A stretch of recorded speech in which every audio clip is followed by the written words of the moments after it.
It's a bad sign when you don't when you don't know yet.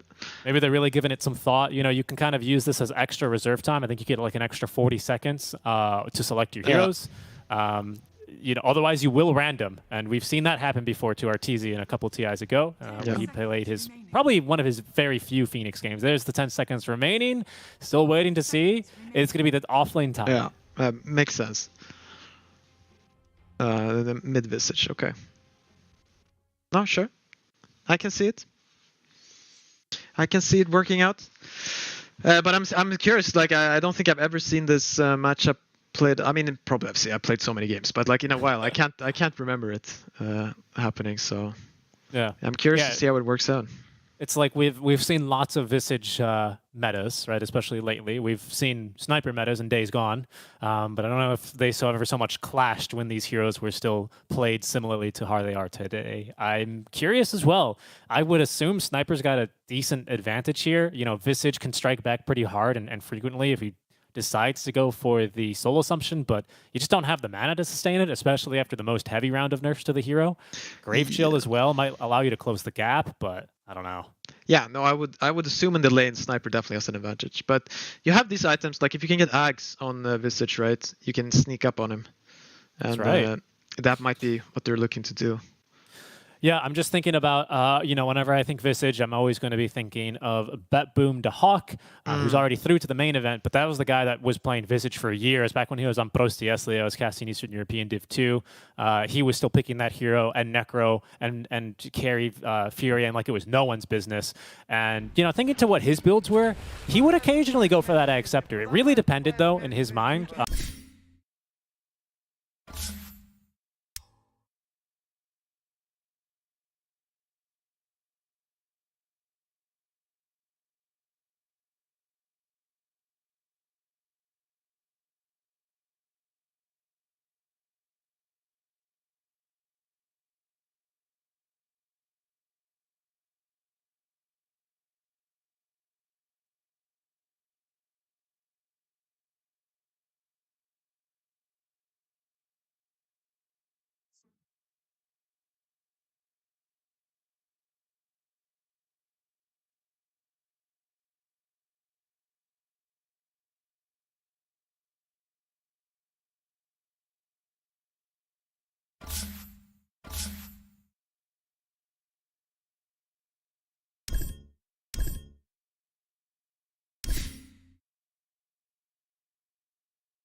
Okay, let's see. Morphling carry, and we got by 30 minutes. I'll say 10. What's the 10. What are the options? 0 to 5. 11 to 15. Let's go. 11 to 15 is what he's saying. I'm going higher. I'm going 16 to 20.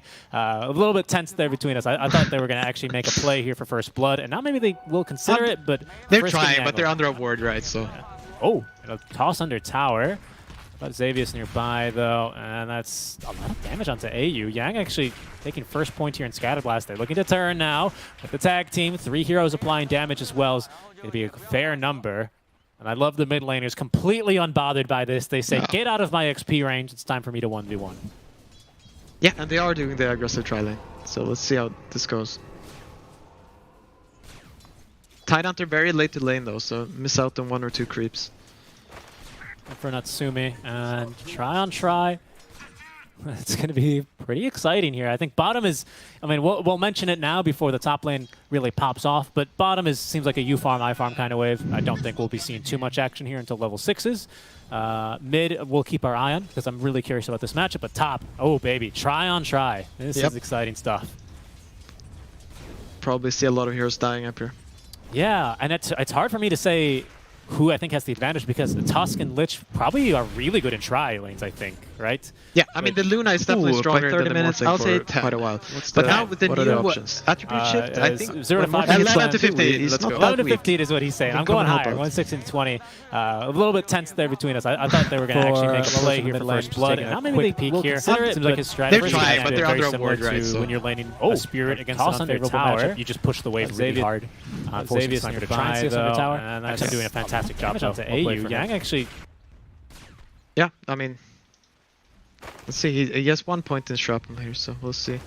But they gotta pull off in the safe lane, which is quite unfortunate for Polaris. messing up. Oh, but they got their own. Okay, they got their hard camp pull off. So wave, they both denied basically one creep wave each. So these guys are going to be very underleveled. And we'll see. First to level 2 might be a big power spike here, especially if it goes towards Polaris with some movement-based spells. Snowballer, Ice Shard's likely to be picked up, whatever's more appropriate. AU, one last auto attack on a Yang. Stick charge is forced out. Xavius is well diving for it, but with the stick charges and now regen under the tower and a Tango running, Yang is going to keep himself alive. Erica, first to level 2 in this lane. Yeah, I mean, he's closing in on level 3. Luna just hit level 2. Wow, everyone is so low level. This is what tri-lanes were like back in the day. I remember when you would have to do this and you still had to upgrade the courier and wards cost 100 gold E. I mean, I'm sure I don't have to tell you about it. Yeah, no, I know. Yang, he might drop you for first blood as it's going to be the Ice Shards early and maybe even a second. There's no rebound here. Marcy only at level 1, already using the Dispose. The point and Loosen Beam there from Natsumi secures it. Vici Gaming are going to be starting this lane off at a pretty big disadvantage. Yeah, no, this is really good.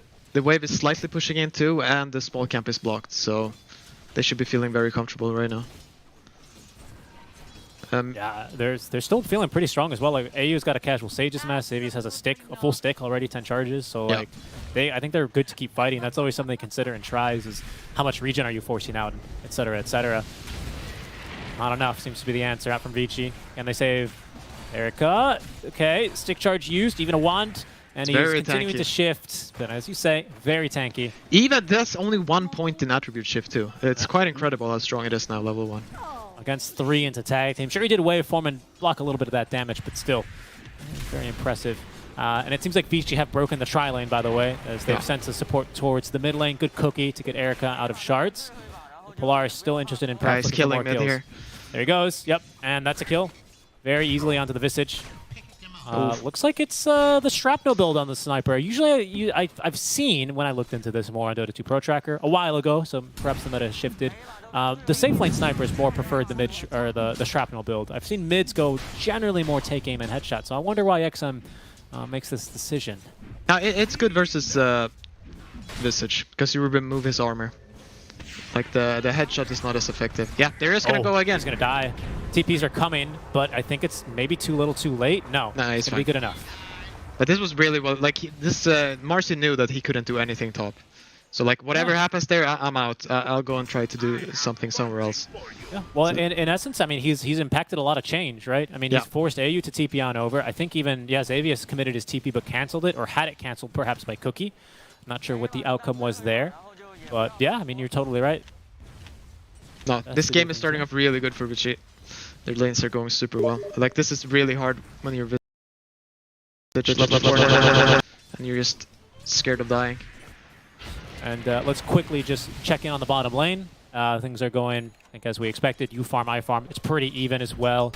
I still think there's no kill threat, even if someone gets level 6 a bit faster. It's just, they're so tanky. Yeah, no, it has to be rotations. Like, maybe when he hits 6 on Mars, he can TP down with Sniper, get a kill with Arena, something like that. Or on a Power Rune, which is going to be spawning in 40 seconds. You see Frisk's almost dual laning here in the mid lane. Staying out of XP range, of course. Doing well for that, but always lingering potentially for a kill. As the Visage sitting rather uneasy, as you can see, even that attempt is, it's going to force Visage back. He's not really the kind of hero that can stand his ground and fight. Not at least until he gets level 6. And he has a nice ward there. He placed it basically in his tower.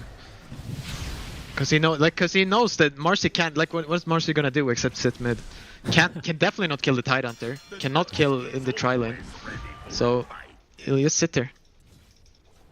Yeah, and in the meantime, the relief pressure for Erica's at least got him a couple more CS, but he is still kind of forced AU to TP on over. I think even Xavius committed his TP but canceled it, or had it canceled perhaps by Cookie. They go. Not sure what the outcome was. Trying to fight into this one, at least sapping some attack speed. With the Dispose, doing some good work. AU doesn't have Frost Shield for another second here, and unfortunately, it wouldn't have mattered. This is really hard. The Shrapnel bubbled up there. XM was going to get that kill. Patience pays off here. Yeah, I mean, it's just... This is so frustrating when you're playing mid and someone is doing this to you. But like, that's just the state of just this game, right? Like, what are you gonna do? There's no other play than just camp mid. I mean, this harkens back to right after tri-lane meta, right? We had basically dual lane meta for a while, and then eventually everyone just had to start picking DP and DK, and we had the most boring mids for a while. Yeah. Just to stop it. But Sniper and Visage, there's a lot of kill threat there, especially if they want to consider rotating the Tusk down. That's still something that Polaris can look to execute on if they want to put a stop to this here. Yeah, and Vici got a stacked pull off on the small camp here. So the Morphling is going to get farm again. It's quite surprising that they got that off. And now, yeah, half damage on tower mid. Yeah. Good work. Good work for a Sniper. Good. He's gonna be pleased with that. Like, as I said, like Force, top net worth of his team. Like, he will not have a bad lane. Like, this guy refuses. Like, he will sacrifice. He'll carry, you can go aggressive, right? Yeah, I'll solo safe lane. Okay, thank you. I'll get the farm. I'm level 7. How are you doing? How are you doing, Luna? Oh, not good. That's fine, honestly. I'll go Satanic. It's cool, man. Don't worry. Yeah. I've got an auto attack modifier. This, Oh, Mars TPing mid here. Yeah, has the arena. Oh, and he's going to scout some supports. They actually get a kill top lane as well. Yeah. Vici Gaming, they preempted this rotation. XM is safe from all the range damage as well, as he is untouched here for many seconds against the familiars, but oh, still alive. Yeah. Unbelievable. They got the Visage, and they got it. Xavius as well. AU on the run. He might die at the tail end of this. But it's 4 kills around the map in favor of Vici. Unbelievable. Yeah, no, very good TP by Mars. Pushed out the lane, and then he saw that Visage was 6, moving aggressively towards the towers. He's like, alright, just TP us in. I mean, and that's not to say anything either. I mean, obviously, XM has had a lot of free space to do as he please here. One, outranging, of course, the Visage and having Marcy hovering nearby. But 51 and 25 here, 25 denies in the face of this Visage has really hurt. Yeah. 25 denies, yeah. 25 denies, but Force has a game, right? Yeah. And I think he's the type of hero here. He's actually going to go for Hooded Defiance first with this Ring of Health. I thought it might have been a Vanguard. I thought it was going to be back to the days of old where we'd have like Tidehunter and Timbersaw just continue to tank waves in the mid lane and delay pushes. But with Hooded Defiance, he's maybe got a different idea in mind. Yeah, no, I mean, he's basically going to be unkillable with that from the Shrapnel build. And he's just farming up everything down here. So yeah, they got that. I mean, it's not like the Luna is doing that bad in farm. Like, she's doing fine.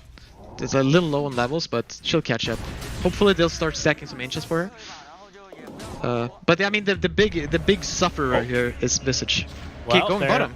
They're making a play, yeah, with the Arena of Blood. The rotation forced as well to get out of at least the Shrapnel, but he is no match versus 4 heroes.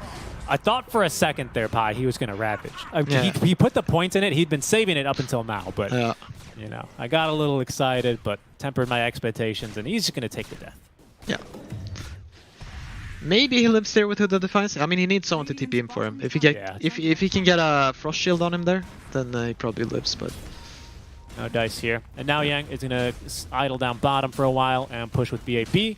So Vici Gaming already starting to close off the jungle. Yeah, you brought up here the little bit of levels hurting Natsumi. He's still got 3 points now in Lunar Blessing, you know, but getting your farm mechanic online is going to help you build your advantage of the Morphling, who just doesn't farm nearly as well as a Luna. Yeah. No, for sure. Especially if they can get these. They started stacking Ancients now, so that will help. You know what's nice is that we can just check it now using the predictions. Two stacks of Ancients we're at right now. Maybe 1 for each side here. Indeed, XM stacked his own. He's farming them now as BAB gets the tower down bottom. And there's a stack idling in the Radiant Triangle that's probably going to get a couple more stacks before Luna bothers to come and farm it. Yeah.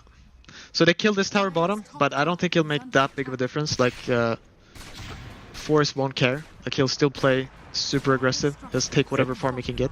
Speaking of aggression, AU. Oh, wow. He's really tanky. He actually gets the Frost Shield applied, but Frisk has got 1 more unleash, and AU running into creeps anyway.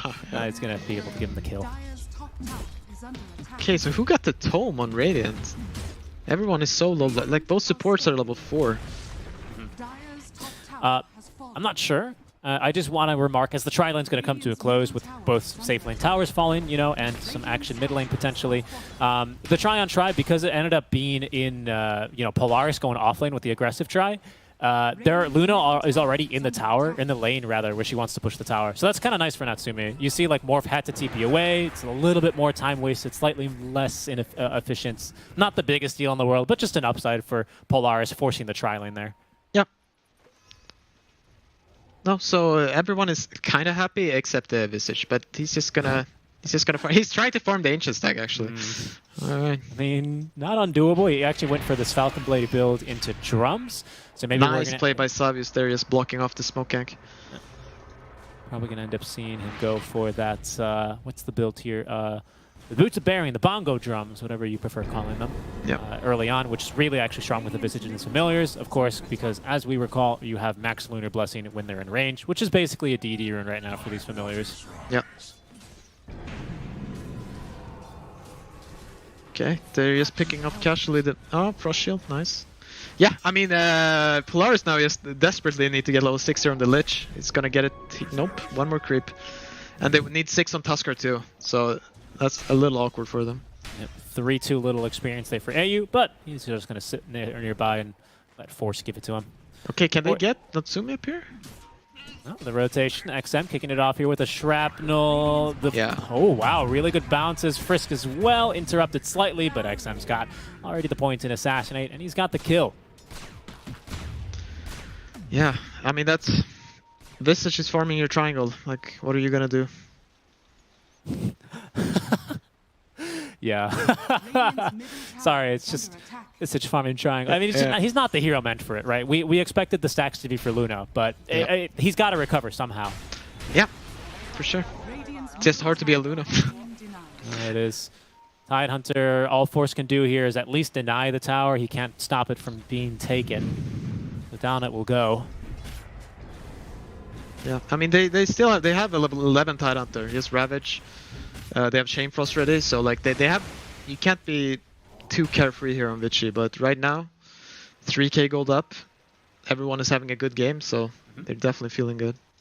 Yeah, and this Marcy Sniper's got to be a somewhat decent combo as well, right? You've got a move speed bonus for your Sniper. You got a way of repositioning either him or an opponent. I mean, I see some synergies there, not to mention of Lifesteal, right? On Sidekick, which is being maxed here by Frisk. Yeah, for sure. Oh, AU. Okay, he's fine. Nice. Or... They TP another hero here, though. They're eager for a kill, and the spear, oh, just swings wide. Could have canceled the TP, even if it just nudged him. Instead, the response top lane is from Polaris, where they're going to look for a kill onto Frisk. He's already used Rebound. They just need to get him within snowball range. Oh, and the shards are just off, but they'll still get vision here, thanks to the familiars now flying on over to the trees. Flight of the Valkyries here, but the death of the Marcy, as Frisk will fall. All right, nice. Natsumi... Waiting for the mid wave here. Oh, they're baiting an illusion, but they know. Yeah, they're going to be a bit more restrained. Lots of teams have fallen for that, you know, ravaging on an illusion, and then your teammate pings, you're still smoked, my man. Yeah, that's always a feels bad. Both teams are just going to keep like Visage is slowly catching up. He'll never completely catch up, but he's desperately been trying. And Luna seems to be leaving the ancient area for Visage. It's kind of interesting. It's not even farming it. Yeah, again, that's what I was curious about. And speaking of builds for Visage, it is going to be that Acceptor build that you recommended. So Silence is the Grave, in case you haven't seen it. It gives you unobstructed pathing as you fly. It gives you invisibility, and you do, I think, 30 or 35% additional damage for like 8 seconds or so for you and your familiars when you come out and start attacking. So it's real good. Yeah. It's real good at getting on top of heroes like a sniper. Exactly. Okay, they're going Blink Tiger on Tusk. Yeah, no, they're just gonna keep farming and see what Vichy want to do here.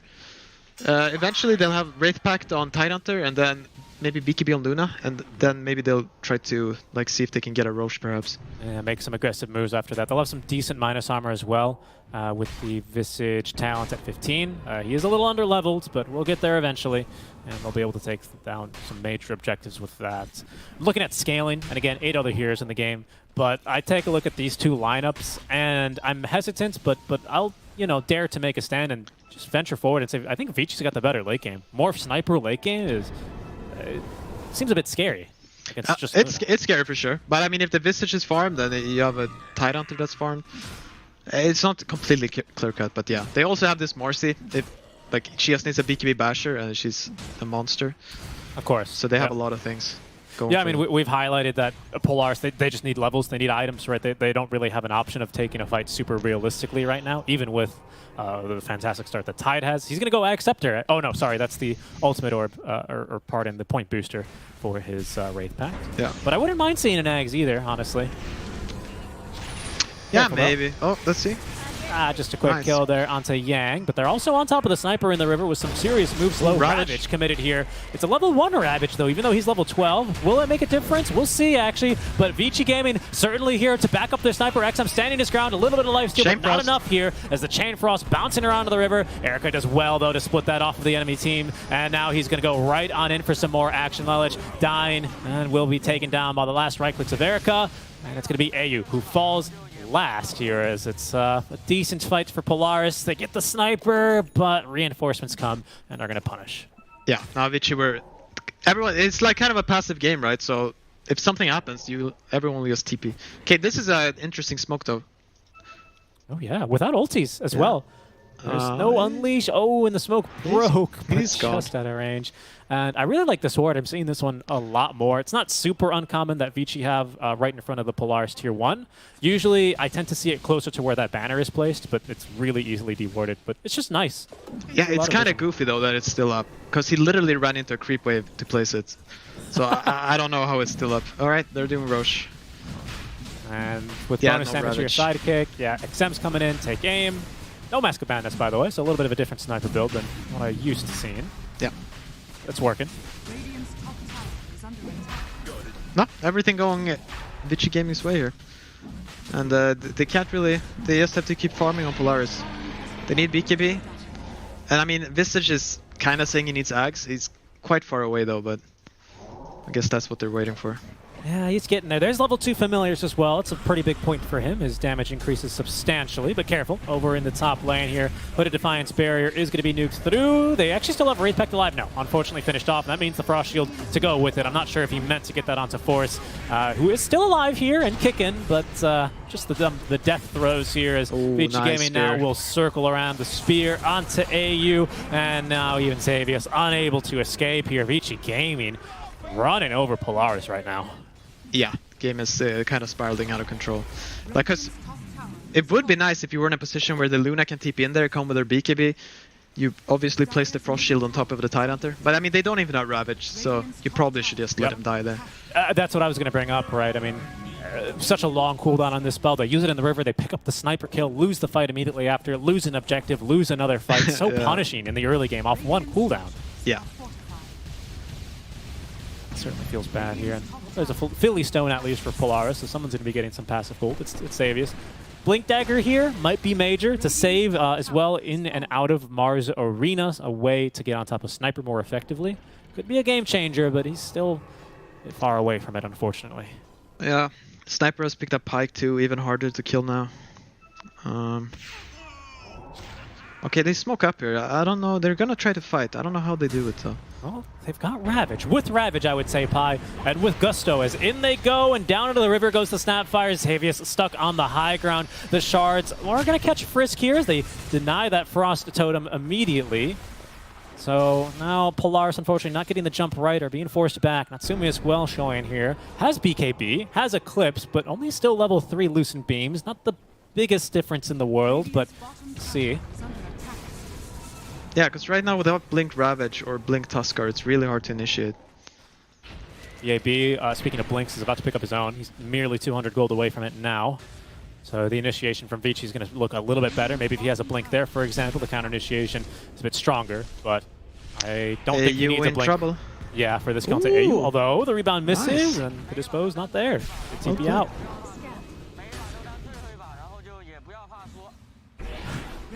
Couple of voice lines as well. But yeah, the farm continuing to amass here for Vici Gaming. The net worth lead, though, it's so far it's starting to plateau at a 7k advantage for Vici Gaming. So still significant, but Polaris not doing well to not fall too far behind. The problem is they just haven't really been able to take fights, and Vici Gaming are threatening to push high ground. Yeah. Don't think they'll go quite yet. Probably pick up another tier 2 tower. And yeah, no, Polaris are still kind of just waiting. They don't really want to fight into this Aegis, I think. It's possible to do though, but they would prefer having Blink on Tide and having Ags on Visage. And the Blink on Tide is about halfway there. Speaking of, Ags on Visage is now complete, flying his way. Ooh, he gets him, right? Yeah. He got him. That seemed like a longer TP than it was. standard. Him and Force both TP'd on the mid tower. They were both greedy. Oh no, it hurts. it hurts to see. It just, you know, scientists baffled by the length of that TP, and unfortunately, Erica slain. Vici, they're in a prime position as well to still take some, you know, advantage of this. The smoke is about to expire, but there's a blink dagger on Mars. BAB, smoke expires, but he finds his mark. A kill here onto Force potentially as he does his best to try and escape, but he's penned in, and they're even going to kill the Wraith Pact here. Down he will go. BAB pops the BKB to guarantee the kill, and Polaris are going to try and escape here in the wake of his death. Unfortunately, BAB continuing to pile on the spears and the damage to the Chain Frost. Oof. better we don't comment on that one. Yeah, that was just a frost right there. Yeah, just frost. The only chains were unfortunately the chain kills that Vici were able to accumulate. And age is about to expire, so, you know, maybe some hopes now. We still have, you know, this Visage Ag Scepter. He's active in it now. But no Ravage here for 15, no Blink Dagger for however long it takes him to get that 800 gold. Even more if he's forced to buy back now, which is why he's holding on to it. No, it's just Polaris, they have not gotten to do anything. It's quite a frustrating game for them. And it feels like this all broke down from, you know, the decision to tri-lane, sure, which I think was advantageous initially for Polaris, but a couple of waves not pulled, you know, and Frisk eventually heading over to the mid lane, which wasn't really addressed, and the game just falls apart here for Visage. Yeah, they never managed to get any fights with the Ravage. Luna too far behind in experience. I mean, and they have a mid laner just trying to come back through farming, and then there's not much to do. There's the camp stacked metric as well. For however many there were, unfortunately only 4 are Ancients. So I think you're getting pretty close here. I didn't expect Vici to get such a dominant start, but it seems like now Polaris, it's a little bit of a pipe dream for them to be able to hold on to their triangle. There's so much wards in here. They're going to miss this one on the stairs, it looks like. Yeah, they're not finding anything. Rough. No, let's just see. I'm just hope no one dies here now, so we get to see the Blink Dagger on Tide, and then they go. Yeah. And like, let's see if their lineup can actually do something, because so far they haven't gotten to do anything. Exactly. Like something, you know, stealing one of your phrases. I think Polaris, they probably still do well in an honest fight, right? In a full 5-on-5. I could see it. They've got some really great team fight here between Ravage, Chain Frost, Luna's got damage, and Visage to reach the back lines. But now we've got the items. Okay, let's go. The stage is set. Unfortunately, they have many BKBs now, but... Oh, and the arena is beautiful, and it's not a Chain Frost either. Okay, well, that's the panic. It's not going well. Okay, Snowball save is pretty decent here, but they didn't pull Force in, and he didn't get off the Ravage, and he doesn't have buyback, and now Visage is dead. Natsumi doing what he can versus BAB. Oh, the tree juke. Him around the trees, the jukes, the singular tree that existed there, obstructing the vision for dead Erica with 3 of the kills. Natsumi, no BKB, can't even pick up the kill onto the Mars. All 5 dead, and... That one didn't go the way that Polaris had planned up, unfortunately. Oh, very anticlimactic. That's unfortunate sequence of events there. The Mars not hesitating at all. Like, the second he sees them, he just pops BKB and goes in. Yeah, and he's rewarded with so many heroes inside that arena as well. Yeah. But they tried. Maybe they'll have one more try in them. I don't even know if they got...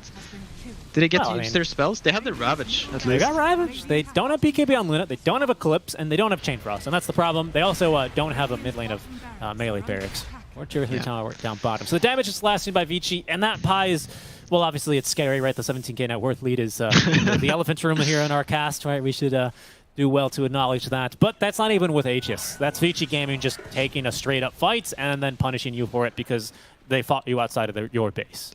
Yeah. And yeah, the game is just in such a state now with every lane pushed in.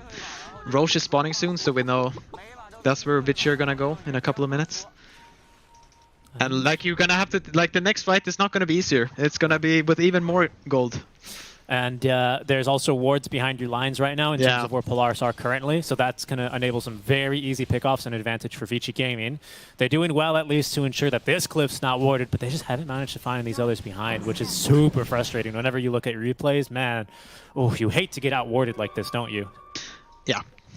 It is difficult to keep good vision in a game like this, but for sure, hopefully you would get that ward. Okay, maybe Vici, they don't even wait for Roche. Let's see.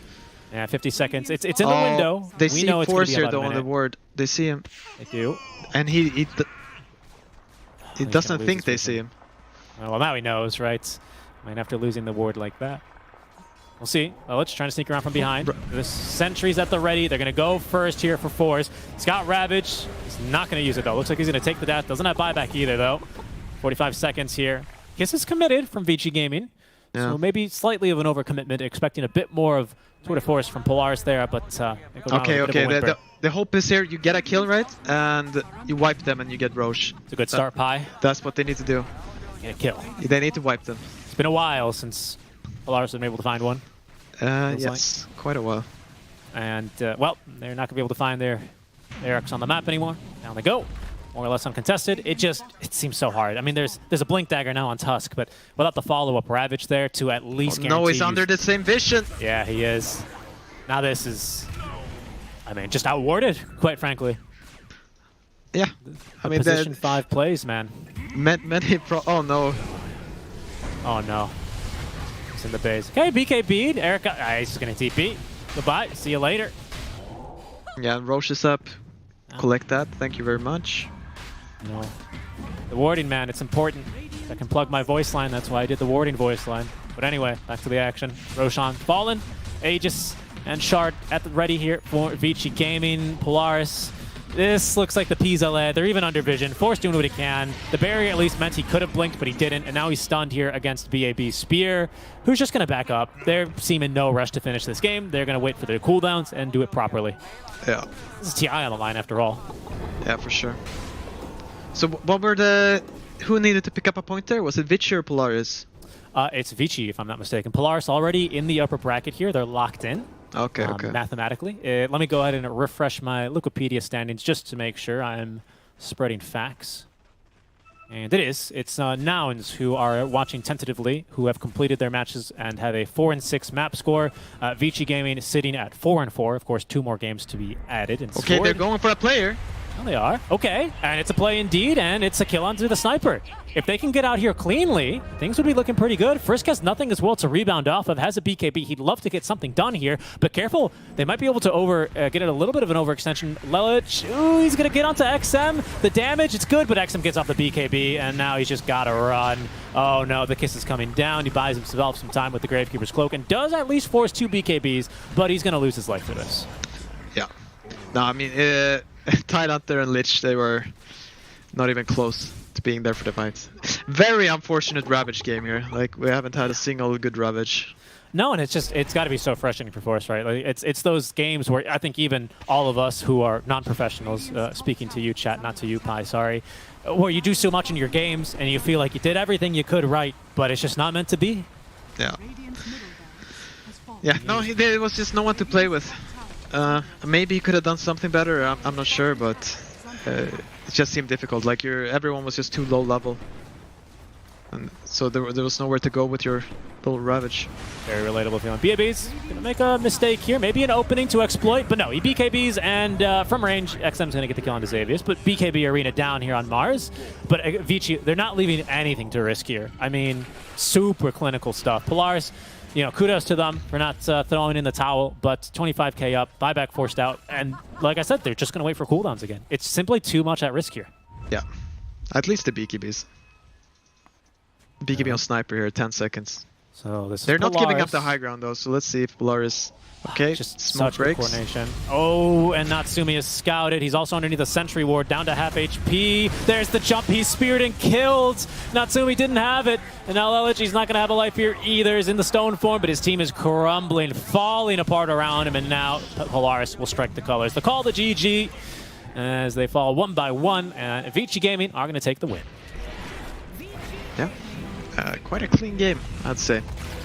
Very well played by Vici. You could see that they needed to win. They needed 1 more point, and that's how they played. They get an advantage and then play extremely clinically. Just no risks. Wait for the BKB. Yeah. The biggest play that game, I guess, is the Marcy just camping mid lane. Seriously, yeah. That kind of really broke apart the game, it felt like, here for Polaris, and they didn't really get a whole lot of action from there, unfortunately for them. Erica 10-0-7, BAB 5-0-14, Sniper with 1 death, 11-1-14, but just good stuff from Vici Gaming. You know, they clearly had a lot to play for. Polaris, you know, they're safely on through. They did give it a good go. I think any experience you can get on LAN is never wasted. It might help you even down the line. But yeah, well played to Vici Gaming, who will see themselves, by my appearance, I believe, in the upper bracket now for the playoffs. I mean, here we see Vici did have a few nice fights. They were kind of just styling on them here. Like, Mars breaks the smoke, and then, yeah. Polaris' first attempt to do something together, they just get absolutely stopped. Yeah, completely team wiped, actually. So. Yeah. And this was one of the latter halves as well. And again, I mean, painfully, you'll see on almost all of these replays that little green triangle underneath the Tidehunter indicating his ulti status is ready. It's just always there. He does not have a good opportunity. You hate to see it. You know, it's pain. Yeah, for sure. Never got to come close to. He got one Ravage on the sniper, but it did lead to his team getting wiped earlier on. And here we see at the end there where they're just desperately trying to. And they get something. Do anything, yeah. But the game ends, of course, right here in the replays. That's that one, and it'll be Vici Gaming securing their berth here in the upper bracket of the playoffs here. As far as what seeding looks like, of course, still a couple more matches to decide that over on the secondary and tertiary streams, perhaps. But for us, we are going to be preparing for a game number 2 here. Vici Gaming, you can see how happy they are after getting the win. Yeah, again, we got 2 people here with 0 deaths. Got the BAB and Erica both having very relaxing games. Yep. Yeah, looked real good for them. A nice way to wind down the group stage. In a way, though, these games, the next one upcoming, right, where it's the way the group stages break down. Not a whole lot at stake for these two teams. They always excite me the most because, sure, there's not much at stake in terms of where you place in your bracket, but there's still a lot to learn here. We're in a relatively new and still early on in an undiscovered meta, so we might get to see some exciting drafts here with teams trying out certain things right before us, as they usually tend to do only in scrims and not in officials. So we're going to be going to a short break, about 8 to 10 minutes, and when we come back, we're going to be live with Game 2 versus Vici Gaming and Polaris.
With our shields and our swords, we pave the path to victory. With our shields and our swords, we temper our courage. With our shields and our swords, we're making history. With those who make the game a reality, we're the Vanguard. We're with the best. Let's raise our shields.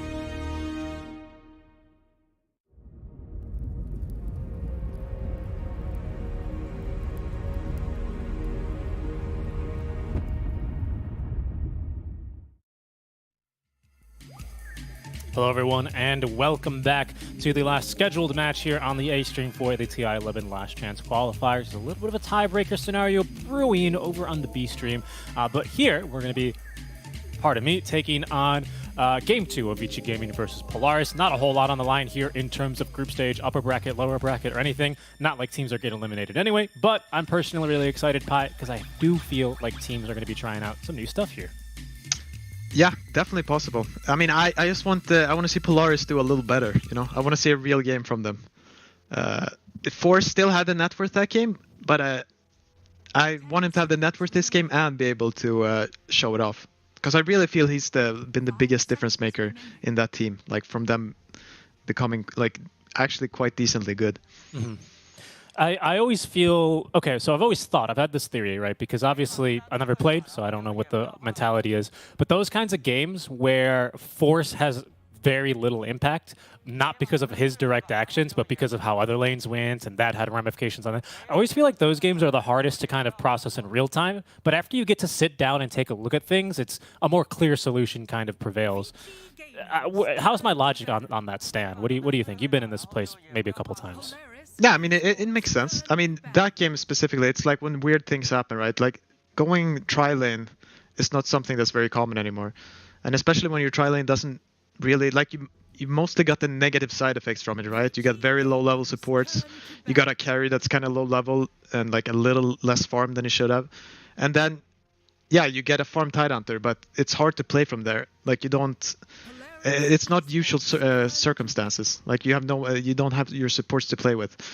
So, yeah, like when they look at the replay, right? Yeah, they'll see immediately that they probably had to, like in some situations they just had to wait a bit, and then maybe they could have made a play a bit later, and maybe the Visage just had to take a more sacrificial role and try to like roam with this Tidehunter.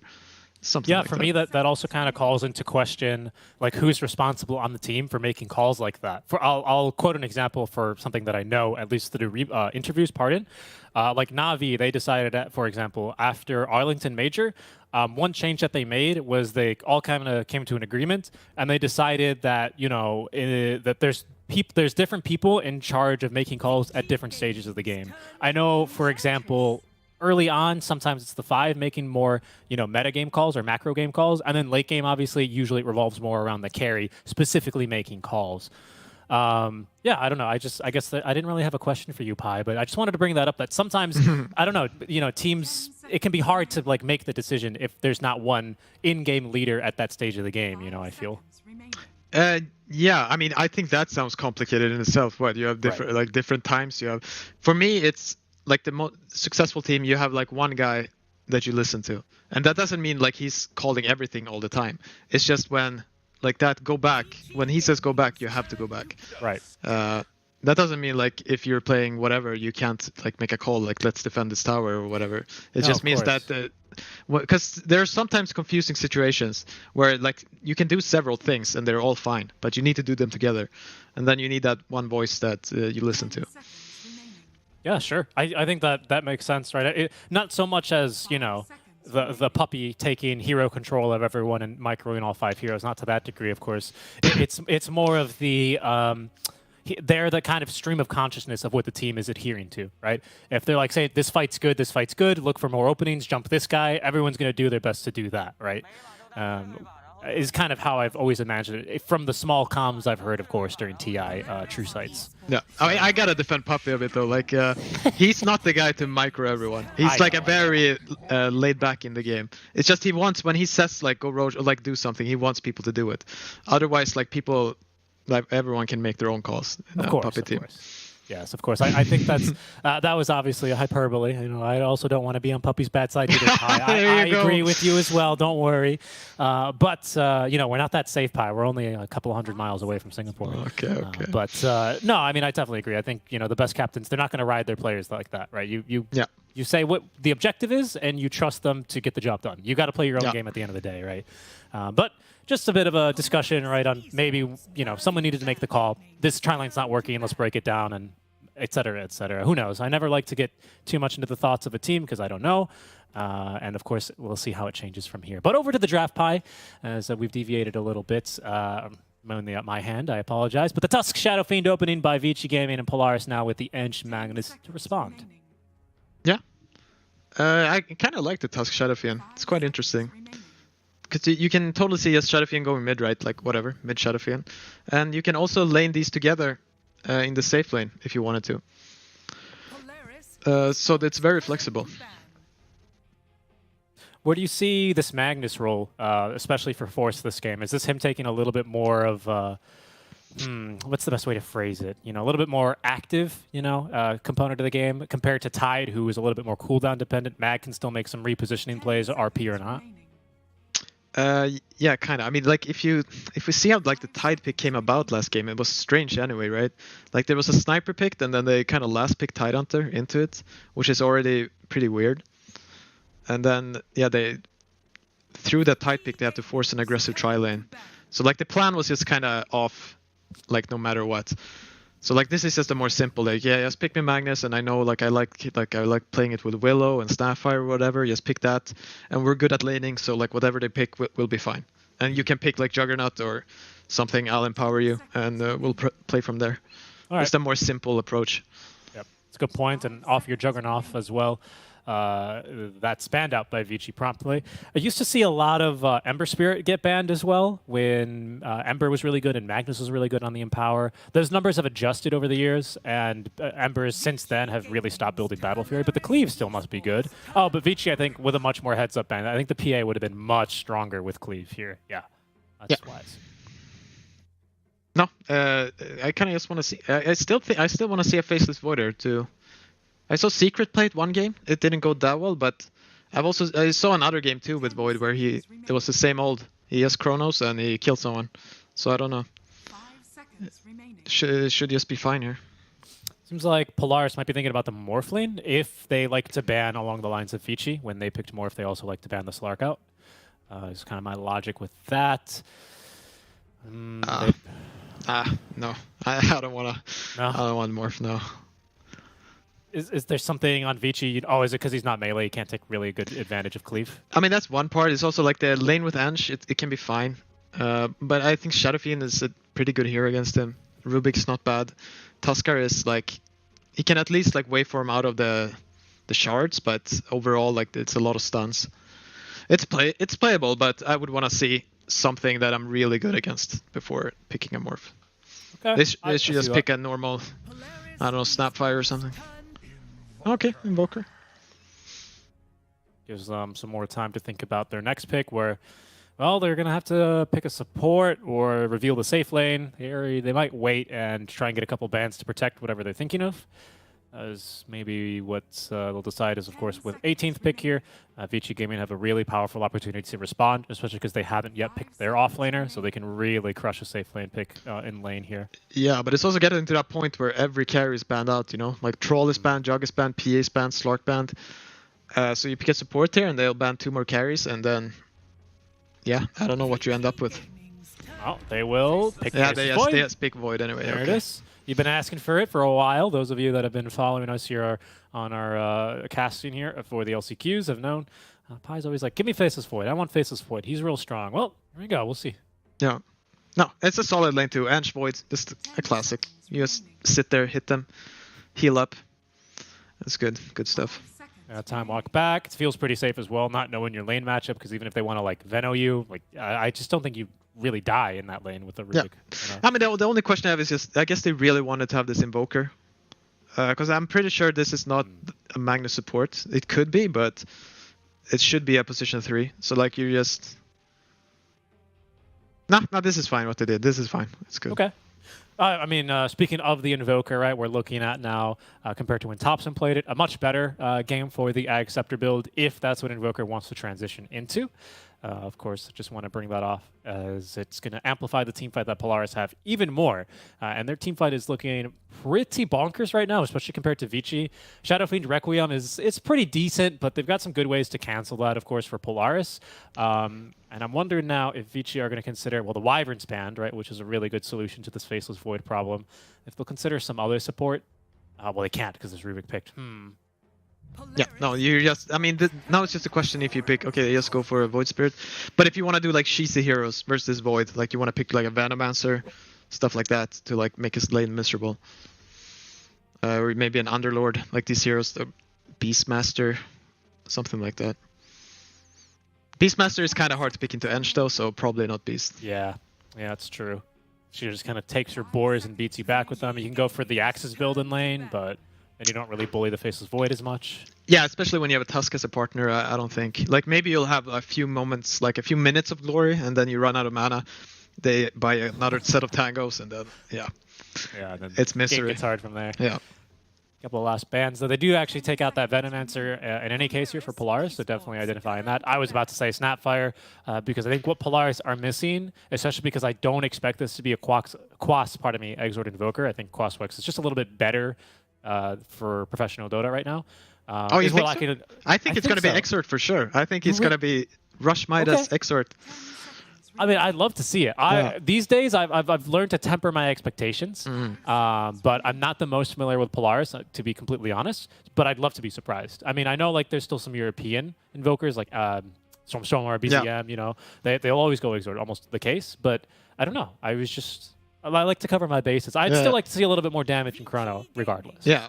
No, I feel this is one of those games where, yeah, you go Midas on Invoker, maybe Midas on Void, and Magnus, Invoker, and Void, they just try to get as much farm as they can, all of them. Because you know, if the game is even at all, like 35 minutes in, you're so strong. Oh yeah, that team fight's gonna be looking good.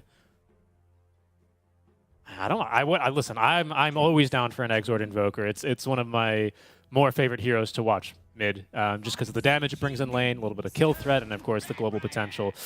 A Bat Rider then, so it seems like they may have downgraded this Magnus, or is Polaris support Bat Rider something? No, I don't think you can play support Bat Rider anymore. Okay. Like, because they've tried to nerf him, right? But so they nerfed him enough, so it's not really playable as support. But yeah, because they kind of interesting. We didn't say, we said it earlier, right? But the Shadow Fiend is most likely the safe lane here with the Void Spirit mid. We definitely should have brought that up, but that's pretty standard these days, yeah. Yeah, so yeah, Magnus 4, I'm guessing, and then with a Bat Rider. Yeah, I mean, it's actually kind of funny. It is a force. That's what I'm saying. Like he refuses to play bad matchups or like get a bad lane. Like he will not do it. Yeah, he's like, no, pick Faceless Void here. I want to last pick my hero, and we get to pick a good carry. Yes, and we get to pick a good carry.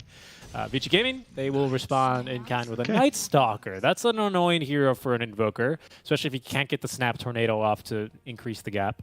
Yeah, no, so Vici are definitely looking to play a bit faster paced here. Try to run them over. With Vision, and like all of their heroes have a bunch of spells, right? So it's a lot of damage coming out. Yeah, the Vision game in particular is going to be looking pretty fantastic out from Vici Gaming.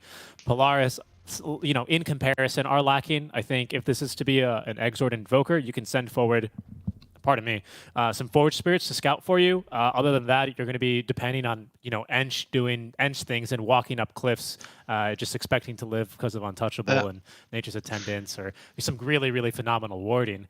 I mean, wait, I have to say something is like it's actually a position 5 Magnus. Yeah, they're doing that, and they're doing 4 Enchantress. So yeah, I'm excited to see. I love playing position 5 Magnus. It's a bit, they nerfed Empower though, so it's been a bit worse, but should still be playable. Okay. What are you looking to do here as position 5 Magnus? Are you looking for skewers back into tower and stuff like that? Yeah, or is early game is definitely you're skewering back into tower, and more usually you get a kill or two every time. Like it's quite hard to avoid.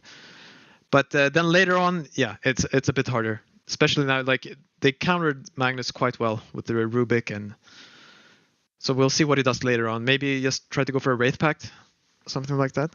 Absolutely. We'll see. I'm interested to see what they're going to do as well, as we can see all the heroes lining up, ready to go. I think what I especially like is that with the position 5 Magnus, you're going to be taking real good advantage of the first 5 minutes of daytime, where Night Stalker usually has 2 or 3 points in a passive that does literally nothing for him.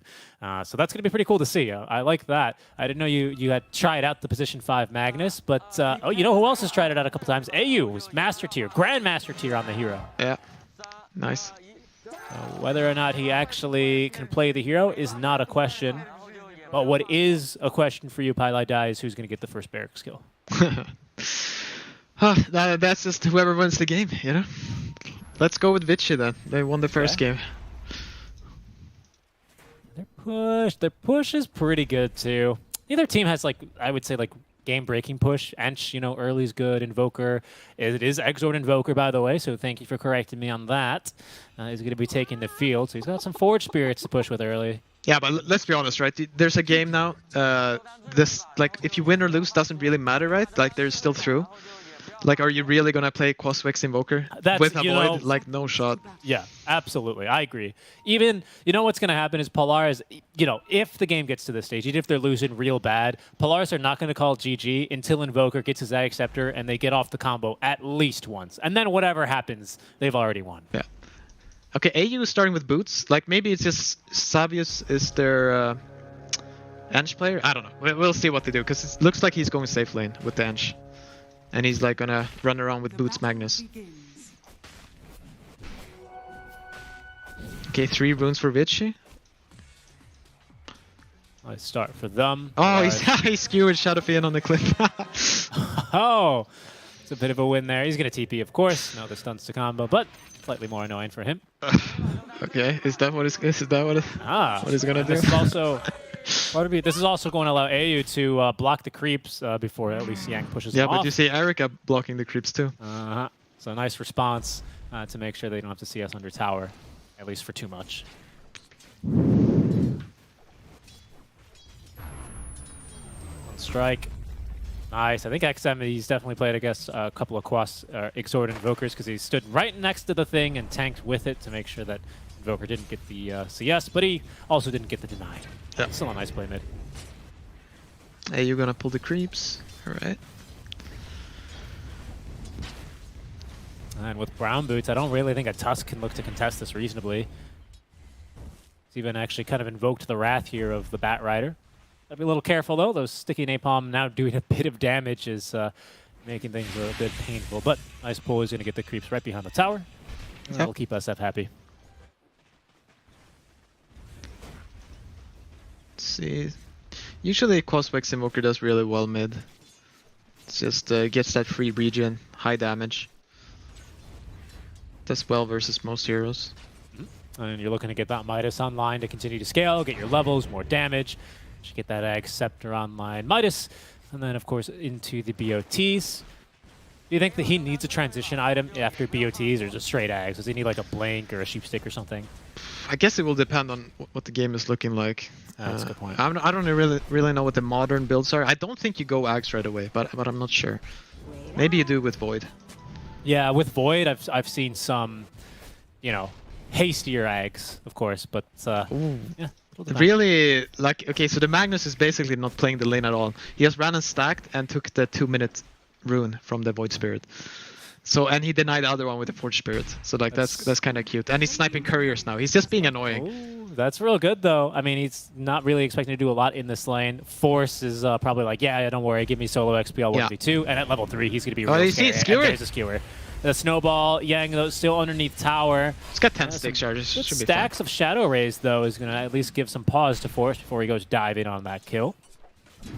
I really like the move mid, especially because Invoker, you know, he doesn't usually lose the regen wars, but he's not interested in getting a bottle because he can just rely on Quas. Yeah. XM, though, he's going to find himself a little bit more parched if this continues, especially if they can come mid and deny at the 4-minute mark. Yeah. No, yeah, I really like how he's playing this. It's just stacking.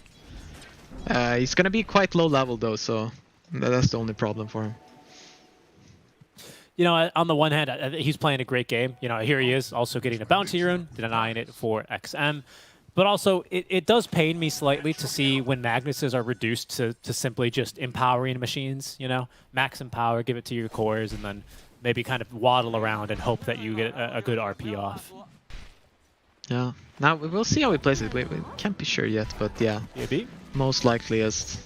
A bash. A bash for this poor man. Oh, There there we you go. Nice, there nice. we go. And that's first blood. I hope Ench makes sure here that she hits level 3. Has leech experience here. There's no need to be cute. Just get your level 3. Is that for the second point in enchant you're looking at? No, it's you don't want to get too far behind on levels with Enchantress. It did not feel good. Okay, the rune, yeah.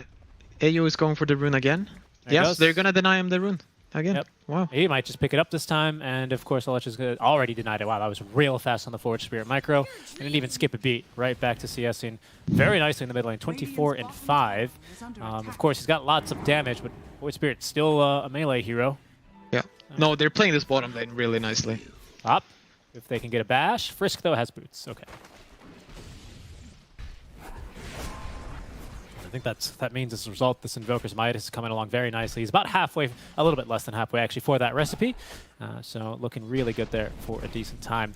Speaking of time, we are about to change from day to nighttime here. That's when, well, unfortunately for BAB, I expected there to be at least 2 points in Hunter of the Night. There's still only the 1. This lane has been really difficult here. Down a half level, isn't he? They're doing okay. It's just the Rubik has taken more experience, right? They got a kill. True. That's true. They're definitely losing, but it's quite even. Okay. Yeah. Nighttime. Here we go. Savius. Oh, that Beautiful. was sloppy. That was beautiful from Vici. I choose to see the beauty in this world, Pi. Yeah, I mean, it's just not, I don't know. Like, it's Yeah, 5 minutes. you know, I mean, you're walking up with half HP. Come on, man. Yeah, I mean, I agree. I mean, listen, if Divine Caster can see, I mean, I'm just kidding. But yeah, I mean, it's an opportunistic moment there for Vici Gaming. You can see AU continue to be very annoying, but Yang and Erica looking to close the gap. He does have the points in Skewer, but wow, that damage is immense. Yeah. And Erica is going to be picking up a kill there for free. Got his courier too. So what was I thinking about? Yeah, he got 2 points. I mean, I play a lot of Ench, right? So I'm looking a lot at this guy. Okay. So he's definitely going for a more carryish build. He's definitely still playing position 4 because he has 2 points in impetus now. Yeah, I mean, he's actually got the Falcon Blade queued up as Yeah. well. No, I usually see the Power Treads, not first, but Power Treads in the quick buy. But Falcon Blade here just to sustain here on the impetus shots. Okay, they're going for... Careful here. Okay, the time walk forward aggressively. That's a big burst of damage from the impetus level 2, but no bashes, no kills. Oh, Shadowfiend farming the stacks he worked so hard on. Oh, that is sad. And even Erica's got himself a ward to keep himself covered, pardon. He just needs probably another no, actually, he'll just get these with the right clicks. I thought he was going to... Yeah, okay, he'll shallow raise him. Wow. Good money. Yeah. Oh, so sad, man. He thinks he has stacks for his Batrider already. And they're going to be sorely disappointed when those are missing. Speaking of missing, I did miss who got the first power rune. It was denied, okay. Denied by a Forged Spirit. It's down bottom. They do make a play now towards Yang. Whoa, the Shadow Rays is though doing some damage. That's only 2 stacks as well. Yeah. But 3 points in Shadow Rays really starting to chunk through these 2 bottom laners. Careful mid. Oh no, they're going to be okay. Get his Midas coming, right? So, he's having a quite cool game there on the Invoker. And they're going to make the jump. Level 6 for XM. Telekinesis at the ready. We'll toss him even further out of the tower. Into the Snowball now. Cold Snap here to try and stop XM from doing more nice damage. Ice Wall is going to catch 3. And that gives great opportunity for Vici Gaming. For Polaris, that is, to get some kind of payback here. But do they have something they cancel the TP? Yes. A Skewer there is going to condemn Frisk. They do lose their mid laner in the exchange. Yeah. At least he completed Midas? his Midas. He didn't use it though, but he got it. Yeah, it feels bad. Yeah. And maybe it feels worse. This AU is going to end up dropping a second kill here for XM in quick succession. Yeah. No, they don't know about this. It's really nice ward placed there and stealing the stacks. It's a big play. Yeah, by the time they go to deward it and pray that the stacks are still there, they'll be very disappointed that they're all cleared and only a couple of Wild Wing Rippers there to greet him. Oh, when he got an Arcane Run, okay. No, he's feeling good now. Is there an opportunity to potentially gank here? Still no point in Dark Ascension or the Scions. Oh, while we're looking top lane, there's a Chrono first of the game into a Sunstrike, and kill actually goes towards Xavius. I think he got it with the Warpine Raider there. Yeah. Tossed in the Seed Shot. No, I like it. Just use your Chrono. Whatever. Yeah, agreed. Getting a kill. You're killing this guy in they're nighttime. TPing for him, though. He's very and greedy. it's the smoke wraparound with the Arcane Rune active. Natsumi, he's got a time walk, and it's not going to get off here. Great crowd control out from Vici Gaming. Snowball from Yang, and down he goes. Oh. 4 heroes here for it, though, but kill's a kill. No, that was good for Vici. Very greedy by him to just stay there. Oh, nice charge. nice. Yeah, very nice. Yeah, that's a kill on a Xavius. Yeah, let's just going to get away from this one. So, sorry, man, can't do much. I'll take my forward spirit and go over here. He did get to use his Midas, and now he's going to be chugging along nicely here on this Invoker towards his BOTs, and then he's going to be a bit more active here around the map. But BAB actually is coming into the mid lane. Natsumi did TP in here, so they're going to chase him down. AU at the ready, as well as Ulich. He's got himself a Sunstrike Cold Snap invoked. Still no points in Wex, so a bit more limited for his spell usage, but just with a Cold Snap, he'll be able to scare him back. Yeah. Oh, Enchantress is TPing top. He wants to set up something here. Who doesn't want to TP? Batrider? Yeah. There is there's no lasso. He doesn't have a point. Tower's dying, though. And there goes the tower, and I think there goes Xavius. Yes. Batrider, can he get something done without lasso? It's not looking real good right now, especially as they're going to roll on over to him and find a kill. They've also gotten AU behind his tier 1 tower as he was struggling to defend. Does at least force Vici Gaming to back off, but 3 kills for Vici across the map, and a regen rune in the bottle for XM. He's been very fortuitous here with his runes. Yeah, no, that's just very unfortunate. Like I get the play to set up top. There's 3 heroes mid, but they need more. They need like Invoker to TP or something. I don't know. Force didn't even get Lasso, right? Skilled, yeah. He's just going for the farm build, so. That's what I was personally surprised by. But we'll see what he can make work of there, going for his max farm build. Again, he might have been expecting those stacks. They're not there. That certainly stings as well, but continuing to try and make the best of things. Down bottom as well, you know, Batrider, he's certainly a lane dominator. He's not really a hero that, you know, when left to his own is going to want to push this tower. He can clear the waves, but that's all he really is interested in doing. Yeah. So Frisk is basically just getting free experience, free gold here, nearly at level 6, and decent amount of gold here for him. Some time to farm. It's always really nice. A breath of fresh air as a support, isn't it? No, for sure. No, I mean, he was having a good time down here with Bat. He was pulling the way and stuff, and then, yeah, you get dragged top. TP, you die, and yeah, your game is just very hard right now. And he's got a spell now to take away from this bottom lane. First usage of the spell steal, pardon. He's got Napalm. Nothing too major, but just don't be confused if you see Polaris heroes with that orange number above their head now. No. What spells do you think he's really looking for this game? Sorry to cut you off. No. I mean, obviously RP, there's Chrono. They're the big ones. Then, I mean, sometimes picking up a lasso can be nice. And a casual... I mean, actually... Wait, let me see. Yeah, and power is actually not too bad to pick up either. Yeah, Chrono... Oh. Yeah, they'll just take a kill. I mean, they'll get it. It'll take maybe 1 extra auto attack. The lift is not amazing, and unfortunately he couldn't seal Skewer in time. But it kills a kill. Going on mid, though. Yeah, and now diving. Whoa, the damage on the Lelich, and oh, no chance to cast the spell. BAB's right on in there, just approaching from the trees. Vici Gaming quite interested now in taking this tier 1. Although XM, he's alone here, but there's no Chrono. There is no RP either, actually. AU is level 6, but he's not yet skilled it. Maybe at 7? Yes, okay, now he has it. They have... Nice. Yeah, and just, yeah, okay. Oh, that looked easy there for Vici Gaming, and in reality, or sorry, for Polaris, and actually it was. Just kind of walked up to them. Yeah, he managed to steal RP, though. Not the biggest steal this early, but it's something. Keep our eyes up for that. Good catch. That always eludes me sometimes, especially in the early game. Yeah. And just looking at what Xavius has, again, going for this more carry-ench. I think during the T1 series, you were commenting on how the Whitemon Enchantress was not Puppy-ench, you know, not lots of damage. This is not Puppy's Ench, or this is Puppy's Ench, very similar. I think Puppy likes to go treads, and there's actually no boots on this Ench, but regardless, it's, you know, impetus, damage, you know, looking to do things in the medium to late game, the mid to late game, and actually scale. Yeah, I mean, you can do it in different ways too.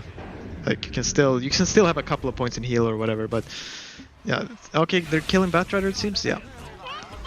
But yeah, this is definitely the most greedy build, like no points in heal. Actually, no point in ultimate either is very, very strange to me at least. It's just farming. Natsumi is doing the same, but he is at least imbued with the empower of Magnus, so he does get through this triple stack of Ancients. It costs him a lot of his HP, but that's what it's there for. That's why you have HP regen. Yeah. He's got a bit of lifesteal anyway. No, I mean, Polaris are just in a position where everyone just has to try to farm. That's they have to look in the future. Like they're looking at least 25 minutes plus, hopefully 30 minutes plus, and that they've kept up in farm at least decently well. That's doing well so far. The only thing, Erica is starting to make a little bit of a break for that top position in net worth. He's slowly increasing the gap now that he's got his own Mask of Madness online. BKB soon for him, as they do get yet another kill there onto AU. Yep. Thinking about the ward. I want to see what Batrider is going, or sorry, Batrider, make that Night Stalker. There's something coming to him, but nothing big queued up for him. No, he has Blink Dagger going.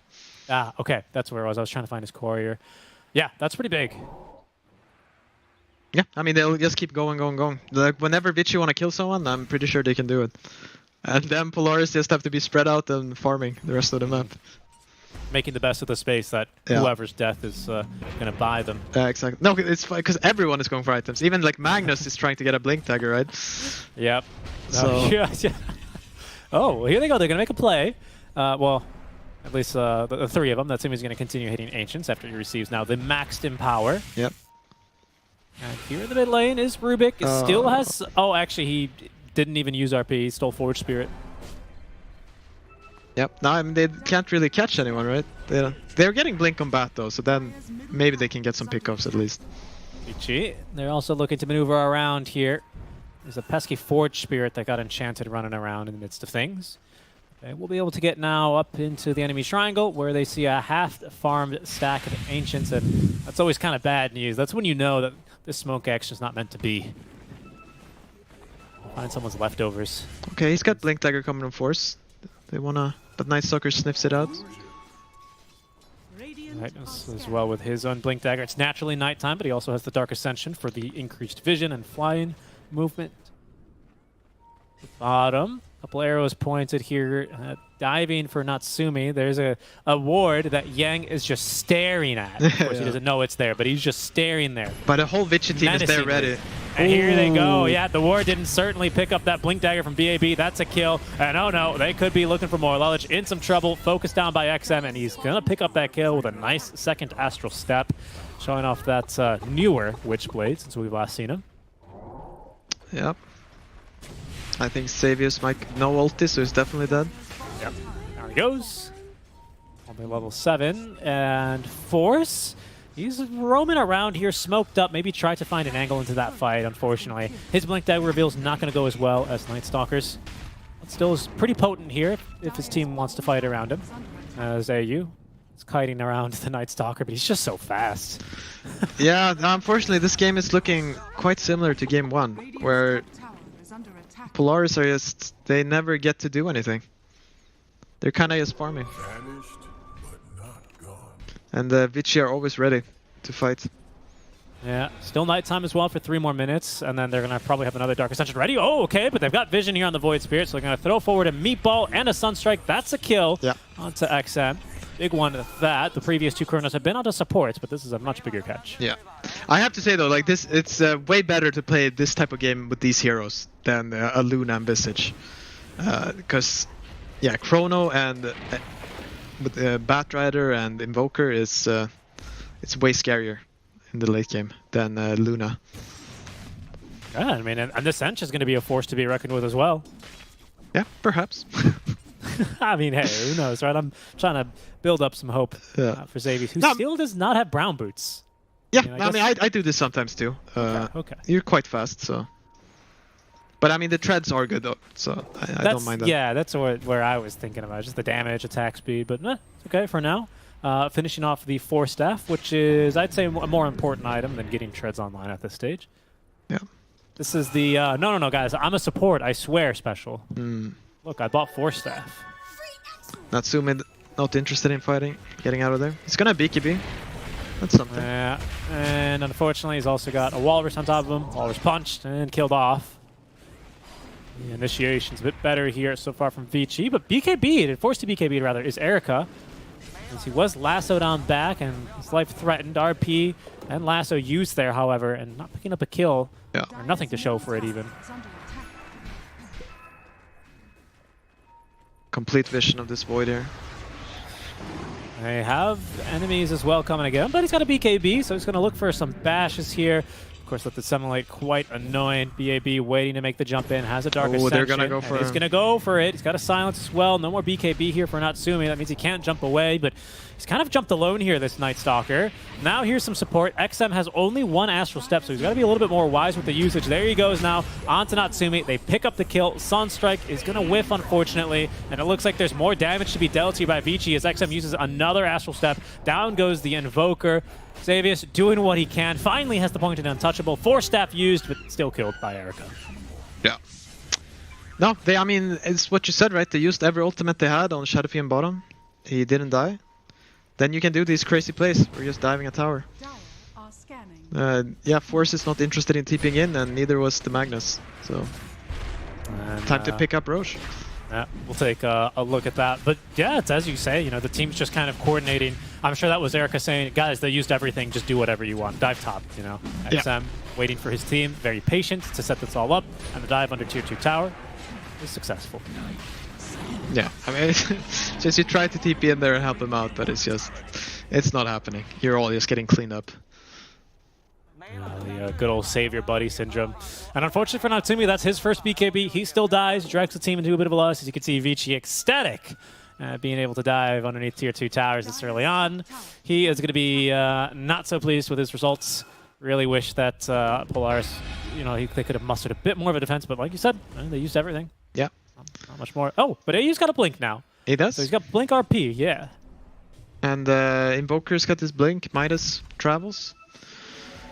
Seems like he queued up BKB now and then agate him, so... Yeah, and I'd say that's definitely wise. I think at this rate, Vici Gaming, especially with the net worth lead they've accumulated, you're not likely to find a big 5-man chrono. You're going to be chronoing 1 or 2 people at a time until you can more equalize and take fights better. But so a single Sunstrike enough there, I reckon. Important for the Invoker to be able to live as well with BKB. Although, of course, this Tusk is still going to be a bit of a problem. BKB TP just not an option here versus Vici. Okay, so they smoke up. Let's see, they have Chrono, they have Lasso, and RP. See if they can... He's trying to... Yeah, nope. The reactions. Oh, the reactions in time, though. Yeah. Cast range on Lasso is not... it's not the best. Oh, and they have this ward here. The cliff ward, the Tinker ward on Tinker. I mean on Invoker. I don't think they have a sentry, so they don't quite see him. But they scanned him, so they know he's there. This is going to be an incredible jump by Vici. BAB's got Dark Ascension. He's got Basher already on this Night Stalker. He goes. Now they see him. Uh-oh. Oh, they lost vision. Okay, sentry. Oh, first hit bash. Yeah. Okay. Sometimes, some games are just not meant to be, Olich. Unfortunate. That ward, man. That ward. Classic little Tinker ward. Vici just kind of acknowledging the state of the game and what options that Polaris have open to them at this stage. Taking, you know, as you call them, 5v5 honest fights. Not very likely to go well for Polaris. Much more looking for pickoffs, and failing that, you know, as we saw mid, looking to split push the waves and punished there. Yeah, I mean, they would be down to take a 5-on-5 fight if, like, Vici just stood, like, tried to push their high ground, right? They just stood there 5 people together. Then they can fight. You can get cool 5-man RPs, you can get Chronos, but you're not going to get those fights most likely, so... No. And that's what I was, you know, trying to refer to earlier. Like, Vici, they don't need to all be on the high ground. There's an item advantage. They don't need to do that yet. I mean, especially with how clinical they were in game 1, especially closing. Oh, they're setting up bottom here. Wow, there's going to be a Requiem. No way, Natsumi. Oh, he's just dead instantly. The fear as well. It's going to catch Olich and AU. AU at least able to escape a bit better, but there is no running here, Pi. They're going to catch Invoker lurking down bottom a second time. A hopeful counter initiation shut down by the Shadow Blade reveal here of Erica. Yeah. No, Maybe it's more damage? No, okay. nothing going for you. Ooh, there's a blink on the way for Yang. I believe in his courier, indeed. So he might be tempted to give up the chase. There's, of course, a trail of flames. It's leading him towards his mark and a ward that's about to expire. Well, I don't think Force is going to get out of here in time. Yeah, now Vici is doing whatever they want, moving across the map. The Tempest dealing literal tickle damage to SF, but he out heals it. Takes down a tier 2. No, I mean, it's funny because like there is this potential. They have these really big spells, right? So theoretically they could hit them and get something going, but it's just very difficult with Night Stalker vision, Aegis. Everyone has Blink Dagger. Like, it's just, here they go. They smoke 2 heroes here, right? Yeah, Batrider. Oh, okay, 3 heroes. Void is smoke 2. Well, you know what they say, Pi. The last thing you lose is hope, right? You always can string together some sort of team fight. And now they've got the catch they were looking for on BAB, using their vision advantage. BAB is going to try and TP away. Yeah, no chance. Bashed, cold snapped, and killed. Polaris are not going to let that happen right in front of them. No way. Let's pick up that double damage. Let's go. Things get scary here now. You know, there's more than just a chance. There's a real possibility that Polaris can take a mega team fight for themselves. DD and Cleave. Oh yeah, there's the Shadowfiend still has Aegis for 20 seconds, so I wonder if he wants to bait a bit here. Sumi still just lurking, half duration now on that DD rune, pardon. BAB's up in 20. It's buyback. But Vici content to just let the tower fall. That is, at least until Elich makes the jump. Ooh, snowball though, but it's going to actually force the Tuscan a bit too deep. And that might just be the death of him, trying to make it uphill. Ooh, Chrono, that is he got no the Rubik. safe recourse for him there. Chrono is going to be able to catch the Rubik, but there's no immediate follow-up. And I think that's because Invoker was too busy casting spells to kill Tusk. Now they're going to find the SF. He was trying to sneak around the fights. The bashes. Oh, RP not even necessary. AU's going to cancel that. XM jumping in, trying to finish him off. Not going to get the job done either. Nice Witchblade damage over time actually is going to get the... Yep, nice job there. Force looking for something else, but he's out of spells. I'm very low on mana. They'll be very pleased with that pickoff on the SF. Yeah, ecstatic, honestly. That is the best they can hope for. But you can also see how like cheesy these heroes are. Like he has, what does he have? He has BKB, Mask of Madness, right? And even a Shadowfiend with 15k net worth. You put Alacrity on the Void and like Shadowfiend will just be permabashed. He just melted as well. Yeah. That was pretty scary. No attack speed and chrono talents taken. We're not even at that stage of the game, and it's been even nerfed. But like you're saying, Mask of Madness Alacrity more than makes up for it. Yeah. No, so like if you let the Polaris use their spells, it'll be bad. Oh, wow. Wow. The VAC blink from BAB. VAC for BAB, but just another kill for him going towards XM. Really good job. Obviously the smoke breaks. You figure someone's in the trees. Good jump. Yeah.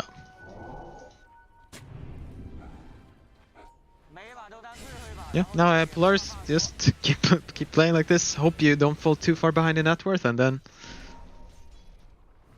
I mean, use your broken R spells. They've stabilized in terms of net worth slightly, right? Erica's. Okay, there's some potential there. Unfortunately, mid. Nope. High. Oh, okay, good. No, I'm looking top here because they're gonna RP, but they don't have detection, I think. And the SF, maybe they don't need it. No, they needed it. Oh, he's even looking to turn. Oh, look who's here, BAB. The insta-stun and killed off. Not even AU is going to survive to tell the tale. You can see there, just as AU dies, the dust gets delivered. Oh, quite unfortunate. That one does hurt. That one hurts. Would have made a bit of a difference there. Erica free to just channel the spell as he pleased. And, oh, that's going to be a kill there. I don't know if the BKB was ready and off cooldown, if I'm being honest, but with all the follow-up that they had, I don't think it was possible for Faceless Void to be able to make it out alive. Force now is going to be the next to be pursued and killed off. Xavius is scouted in the meantime. Do they have a stun? Yes. The Yule Scepter here, courtesy of, I believe, the Rubik. Yes, indeed. It's going to cancel that TP away. Level 2 untouchable now, so it'll take some time. But eventually, Pi, eventually, they're going to get the kill. There he goes down. So, you know, you've said you play a lot of Enchantress. What are you thinking of in those moments in your long, dying breaths? No, you're just blaming your team, you know, like, come on, guys, I'm living so long, do something.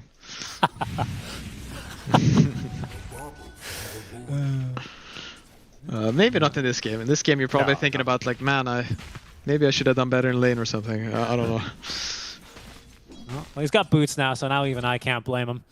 But unfortunately, yeah, he's damaging Chrono though. I mean, he is some serious damage in Chrono if they can string one together. And now, as Vici Gaming have to wait approximately 3 minutes, it's almost a max Roche spawn timer, if not one of the longer ones. Then Polaris, you know, they've got their spells. They're going to be able to wait for RP to come off. They can look for a fight here. Yeah, let's go.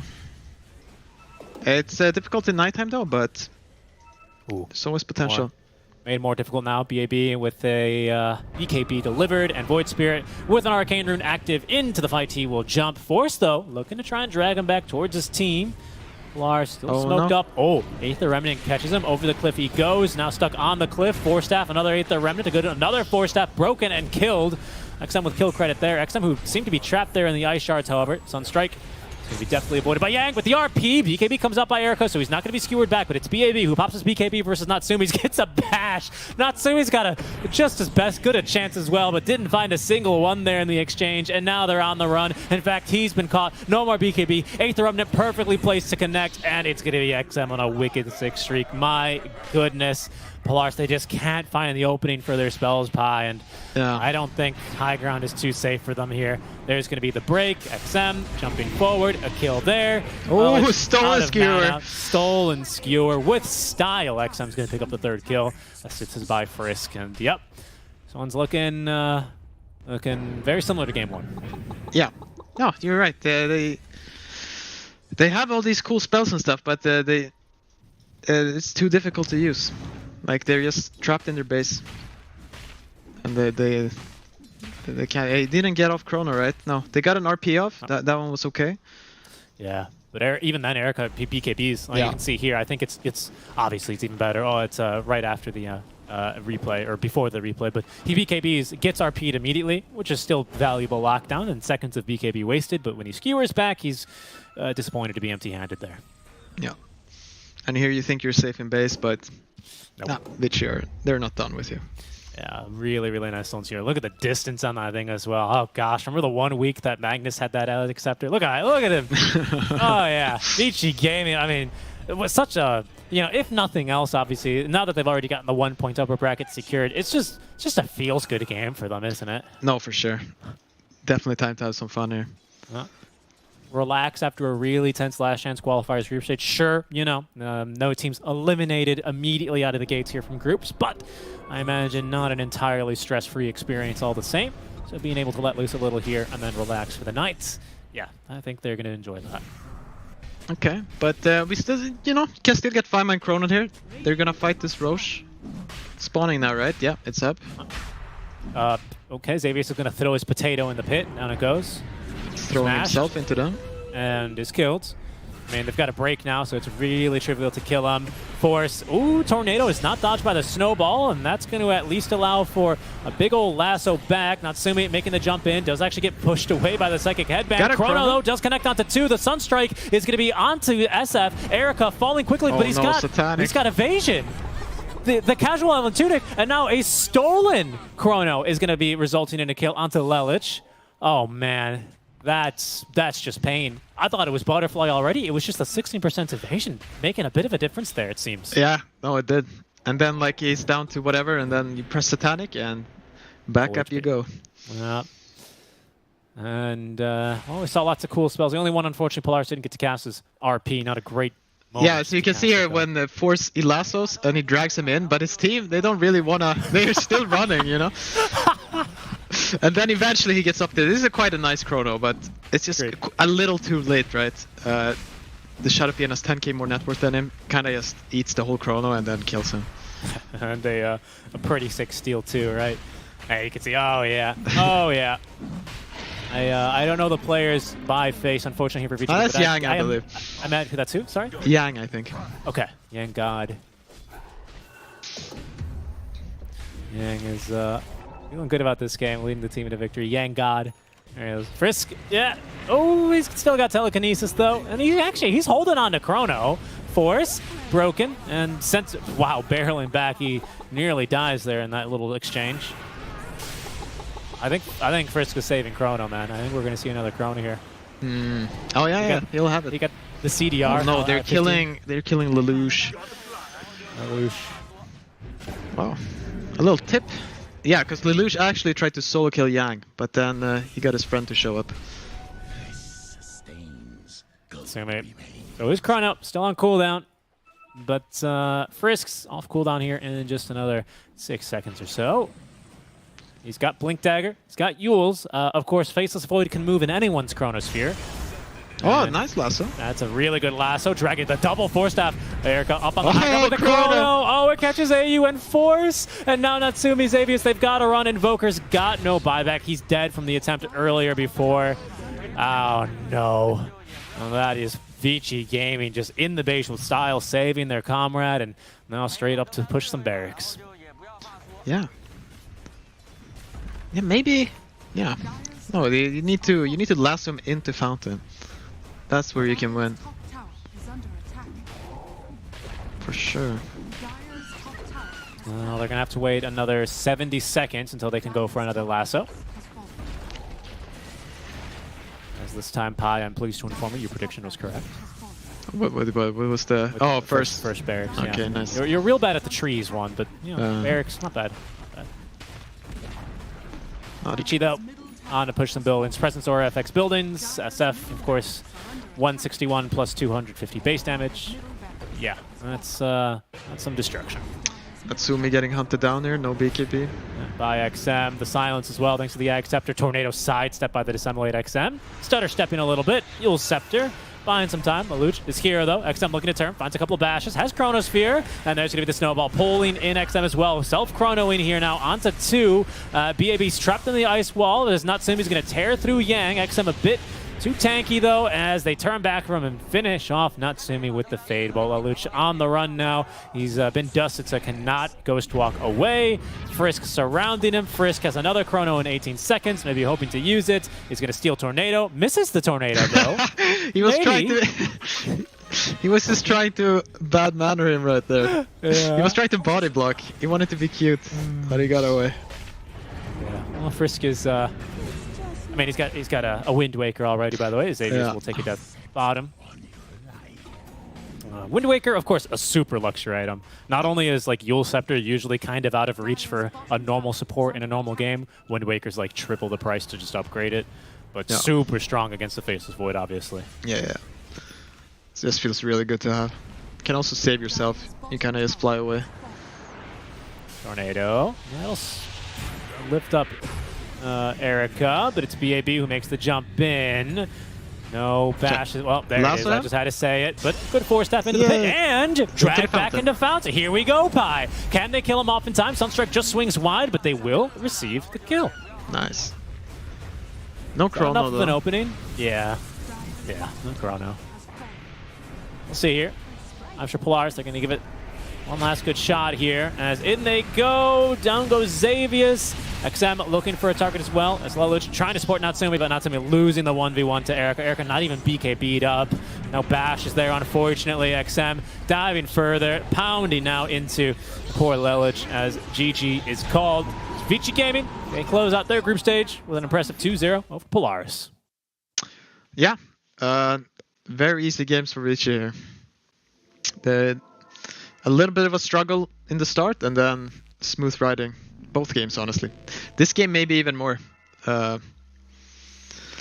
Polaris never really got anything together, and we just got to see a highlight show from Vici, basically. Yeah, it did look that way, didn't it? And I think, you know, again, Vici at this stage, you know, sure, being a little BM with the body blocking, trying to sweep up and kill you. That's just having some good old fun right there. Exactly. I don't, you know, not to say anything about that. I think it is just good old having fun because the game was pretty sealed by that stage already.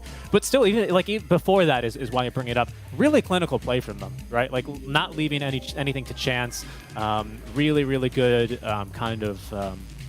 What's it called when you're just able to keep track of things, right? They keep track of enemy cooldowns and just knowing the relative strengths on those cooldowns and making this dive like we're seeing here in the highlights. Yeah. No, for sure. They were... Every time... Like, they didn't let them farm up, right? Like, they have these scary late-game heroes, but they just kept pressuring and pressuring. And Polaris definitely crumbled. Yep. That's one way to make sure you can never get the combo correct, is if you're just forcing out abilities kind of haphazardly or defensively. And yeah, things hard here. You can see even at this stage of the game, diving tier 3s, tier 4s even. Look at this jump here from BAP right on top of the Invoker and the skewer on back. To say nothing, of course, of the stolen chrono that kicked that one off. Yeah. Well, what a fight. No, it's unfortunate because you never really saw. You can't go back in this game and pick out a point where Polaris had a chance. Like their chance was only the potential that, like, if you just look at their heroes, like yeah, they can chrono, but there was never a point in the game where they were close to pulling anything off, unfortunately. Still not to worry, of course, for Polaris, for C fans, for Polaris fans alike. Of course, they're still moving on. No one eliminated here. This match only maybe minor implications. Another great stolen chrono. Only perhaps minor implications in terms of seeding for group stage, but even then, I'm not too sure. I'd have to take another look at the table. They're still moving on into the upper brackets. Vici Gaming will move on alongside them as some representatives here for the group. And it's double elimination, so they'll be very pleased at least to not be out.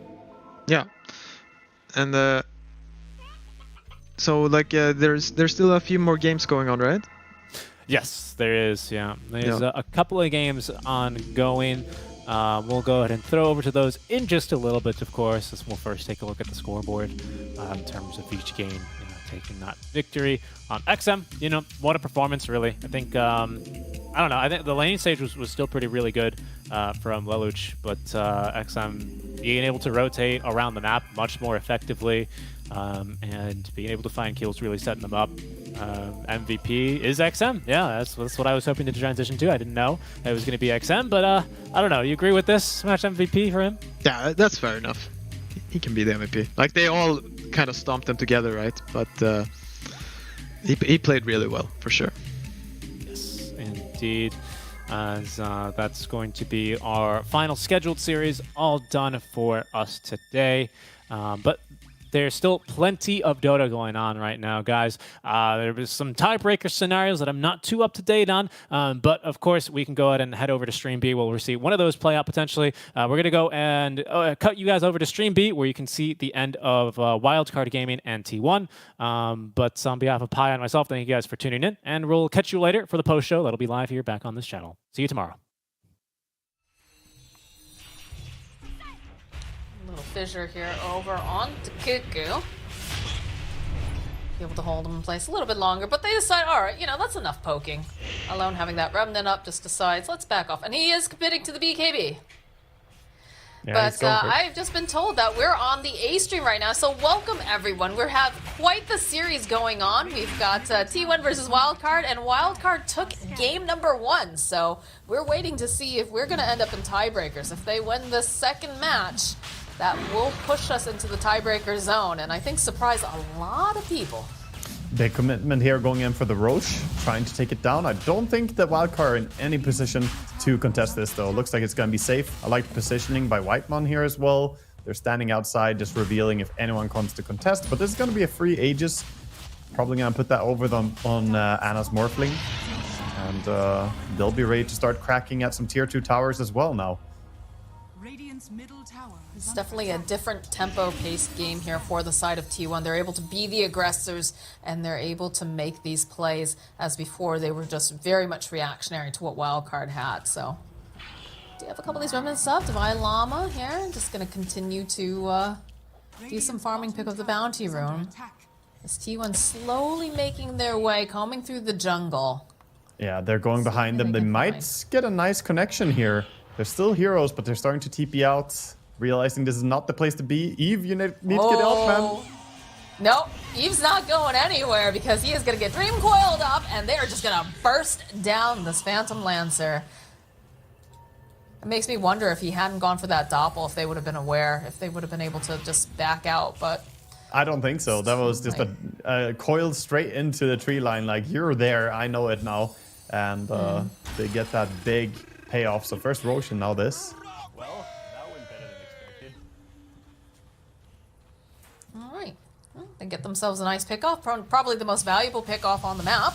So you have to be very happy with that. But Divine Llama is going to do a little chomping over here onto Ana. But does realize, okay, there is an Aegis on this Morphling. It is not worth the time right now. Yeah, they're probably going to have to dodge a little bit. I mean, they don't have the Blink Dagger on Shaker. They're smoked up, but they don't have a great way to take a big team fight. So Wildcard, if they look for anything now, it should be a pick-off on perhaps the Puck, who is hanging around in the top area. They have Global Silence, and there's no way for him to dispel. I mean, it is so difficult to get your hands on a puck, though. You have to plan everything just right. And the way that Thompson is playing, look at this. He finds Sam. And Sam immediately says, yeah, nope, I'm not ready for this. I don't want this. But a little bit of an invasion going on into the jungle coming out from the side of T1 as they were hunting for Eve again. But looks like most of Wildcard has just vacated this general area. And you can see Divine Llama just trying to make that space, trying to continuously push this bottom tower. Yeah, pushing the tower and also spreading out all the spiders to get as much vision as possible into a tree line. He is going to reveal some people around mid now as well. They're sieging up for that tier 2 tower. I don't think Anna is scared of anything. Oh, Alex, this is not a fun matchup. Okay, He uses okay. the Echo Slam on him. All right. I like the attempt, though. He fishes into a tree line with a shard so he can walk over the trees and try to run away, but Puck was nearby. Ends up just dying as well as wasting his ulti now. Not looking good here for Sam, but doesn't seem like he wants a hard commit. No, they'll use the coil even, hoping that I can just continue to poke a bit more. He's got a couple stick charges, lining up the orb. Doesn't quite connect on Sam. But you know what? They're gonna go for it anyways. Thompson's on a mega kill streak. Yeah, good And find. TP gets cancelled. He can try to hide as best he can, but the Illusory Orb giving vision, he can really dive in there. Oh, bottom. Look at the Shadow Amuleted Whitemon. He's hoping that Broodmother will get too cocky and go for this tower. But he's just biding his time. He's getting the experience from the tower killing stuff. Realizing he's not going to get anything, he backs out. It's a nice try, though. I have to say, I'm really enjoying seeing Thompson on this puck. He's been super active. He's been able to make these plays. And usually has the +1. Over in the mid lane, though, Lone does get hopped upon.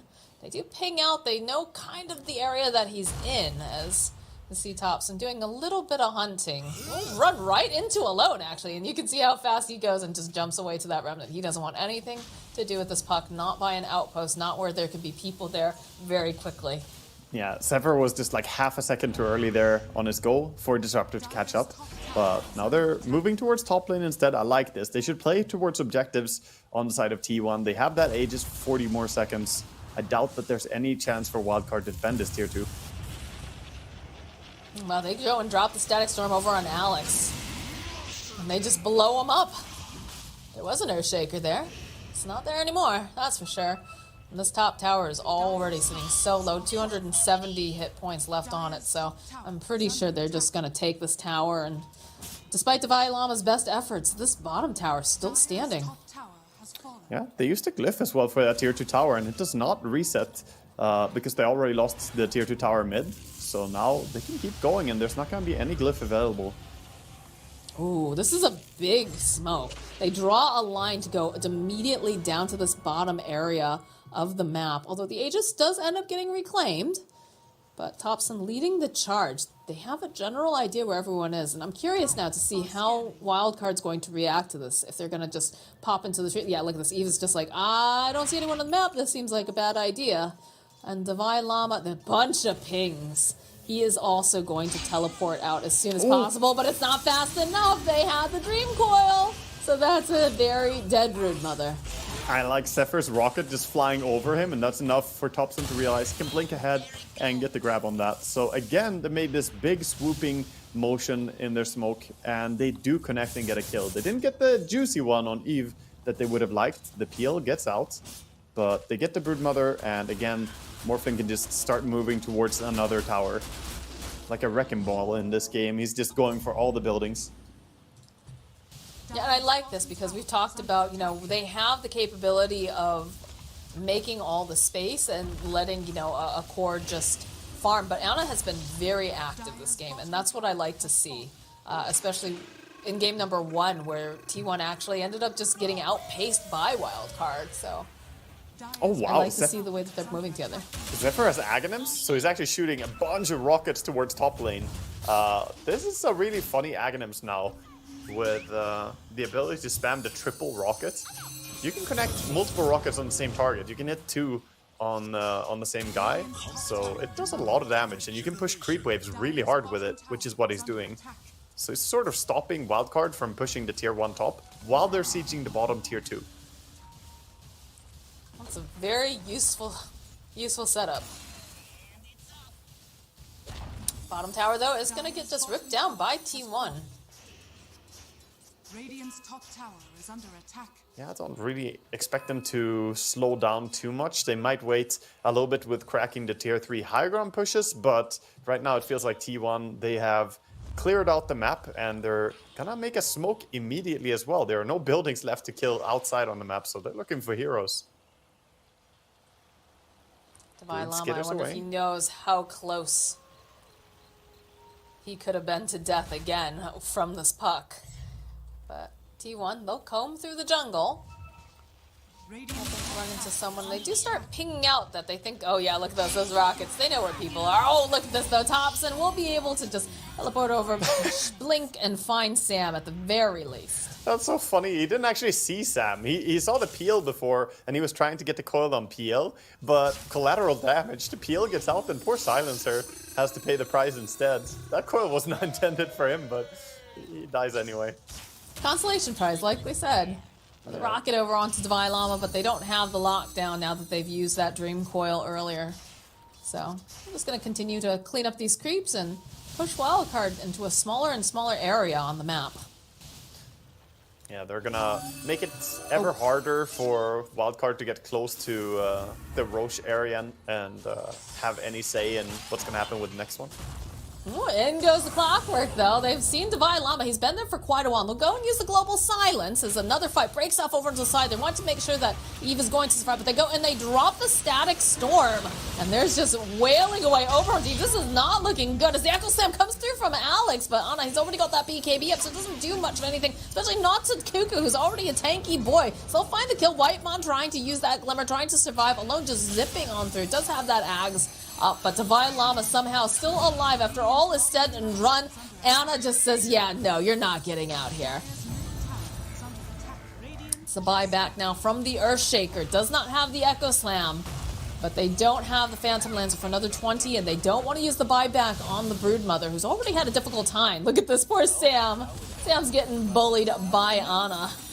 Their defense is so weak, honestly, for high ground. They don't have the best things to defend here. They don't have, like, Shaker ulti anymore.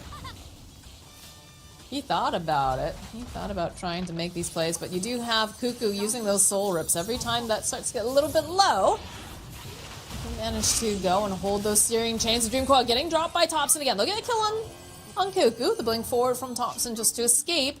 They're trying to follow up here with his remnants, but oh my god, I just realized. Close that gap. I just realized that Cuckoo almost has an entire Radiance complete on his Undying. Oh my god. So he is going to make it difficult for PL to have his army alive and for them to do that much as he's going for a Crimson Guard into Radiance core Undying in this game. It's not what I expected to see today. I feel like it's one of those, you know, the little quiz where it's like, guess what hero built these items? Yeah, for sure. There's a trivia right there. Yeah. At least Wildcard get out on the map a little bit after pushing back T1 there and getting that Undying kill, but I fear that they might not be able to stay on this area for too long, as T1 are just looking very motivated to keep fighting here. I doubt that they're even going to wait for the Radiance. He is quite close, but I think they just want to keep going.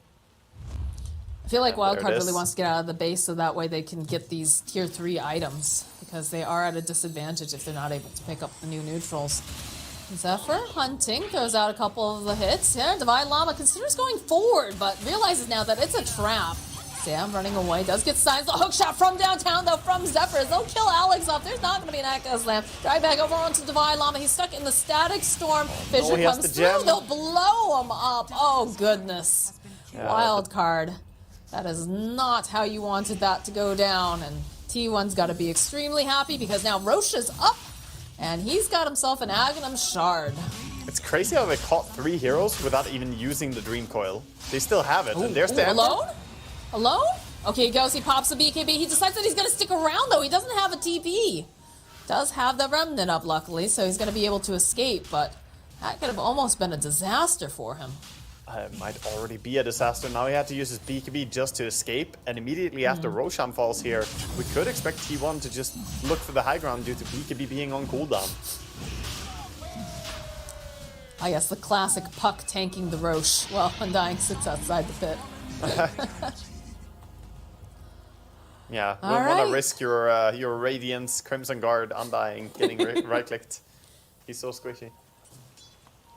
Yeah, this catch was amazing. I can't believe how they caught all those heroes there. You're like, hook shot on one, jump after another, glimpse the third. Absolutely crazy that they get all 3 kills there. Radiant's top tower is under attack. Radiant's All right, top tower well. has fallen. Wild card pinned heavily into the base. They shut down this Broodmother super hard. Divine Llama, and I mentioned this earlier, and I still believe that Divine Llama is a good Broodmother, but I do think that T1 just played this better. Yeah, they're Smoke play looking coming very up. solid in this game. They have Smoke and they have Shaker ulti, but he gets unsmoked. Oh my god, Thompson, right place, right time, grabs himself Sam and alone. They'll follow up with the fissure though, as Ana turns himself over here to his own PL. He wants to be able to play this. We'll go chasing after Sam. As Love waveform forward, that's going to be a kill on the silencer, but he is slowed down just a little bit, as now they'll put down the damage. Another Soul Rip, though, coming out from Cuckoo, going to be able to buy a bit more time here, so they'll go for the Doppel. Ana turning himself back into the Morphling, continuing the assault. The Clockwork makes it almost impossible to get a blink for Shaker. When he pops that Aghanim's, so many rockets. It's a good fissure. Again, these Soul Rips, though, keeping Ana alive at the very cusp of life. They'll go use the Glimmer Cape alone. He wants this, but then they'll follow up. BKB gets used. Whitemon now just taking a ton of damage from alone. They will be able to get the kill on the Disruptor. They're chasing after Zephyr now. He goes, there's that. Doesn't quite manage to land the hook shot. Looks like Cuckoo's going to make it out. Do they have anything to cancel it? Yes, they do. They've got themselves a Searing Chains. That's going to be a dead Zephyr. So Wildcard does manage to scrape their way out of the base. That looks so funny. It looked like he was trolled by his teammates. He tries to hook shot over to the puck to try and get himself out of the situation, but then Thompson phase shift, so he misses the hook shot. Trolling his old teammate here. I want to go back and see the reactions on the cams for that one. It's like, brother, why? Why have you forsaken me? Truly. There's some Scar moment right there coming out by Thompson. Long live the king.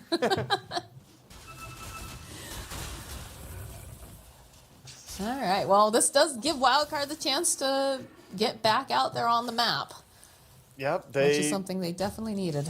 they get some time to try and claim some neutral items. I mean, they do have the Titan Sliver. They do have the Titan Sliver on the PL. They actually have all their items now. It's T1 who have been so aggressive that they haven't gotten all the neutral items yet. They're still missing some stuff. They have been looking for kills non-stop. And you take a look at the score. We've had so many kills in 32 minutes. My God. It's the kind of Dota you like to watch, though. You want to see that bloodbath. Yeah, and I don't feel like they're going to slow down. Now with the Octarine core over on the puck, Age is still in the hands of Morphling for 1 minute and 50 seconds, and a Butterfly just completed. Sam is going to just... Oh, gosh. The Clockwork just hook-shotting all the way in. He's like, you know what? I'm going to get you back, Thompson. Didn't matter. Thompson still got the final hit. And now Divine Llama gets pushed back. The snap on the coil should be a double kill now for Thompson. Buyback coming from Divine Llama. They don't have those creeps in the base just yet, so they do have a little bit of that backdoor protection.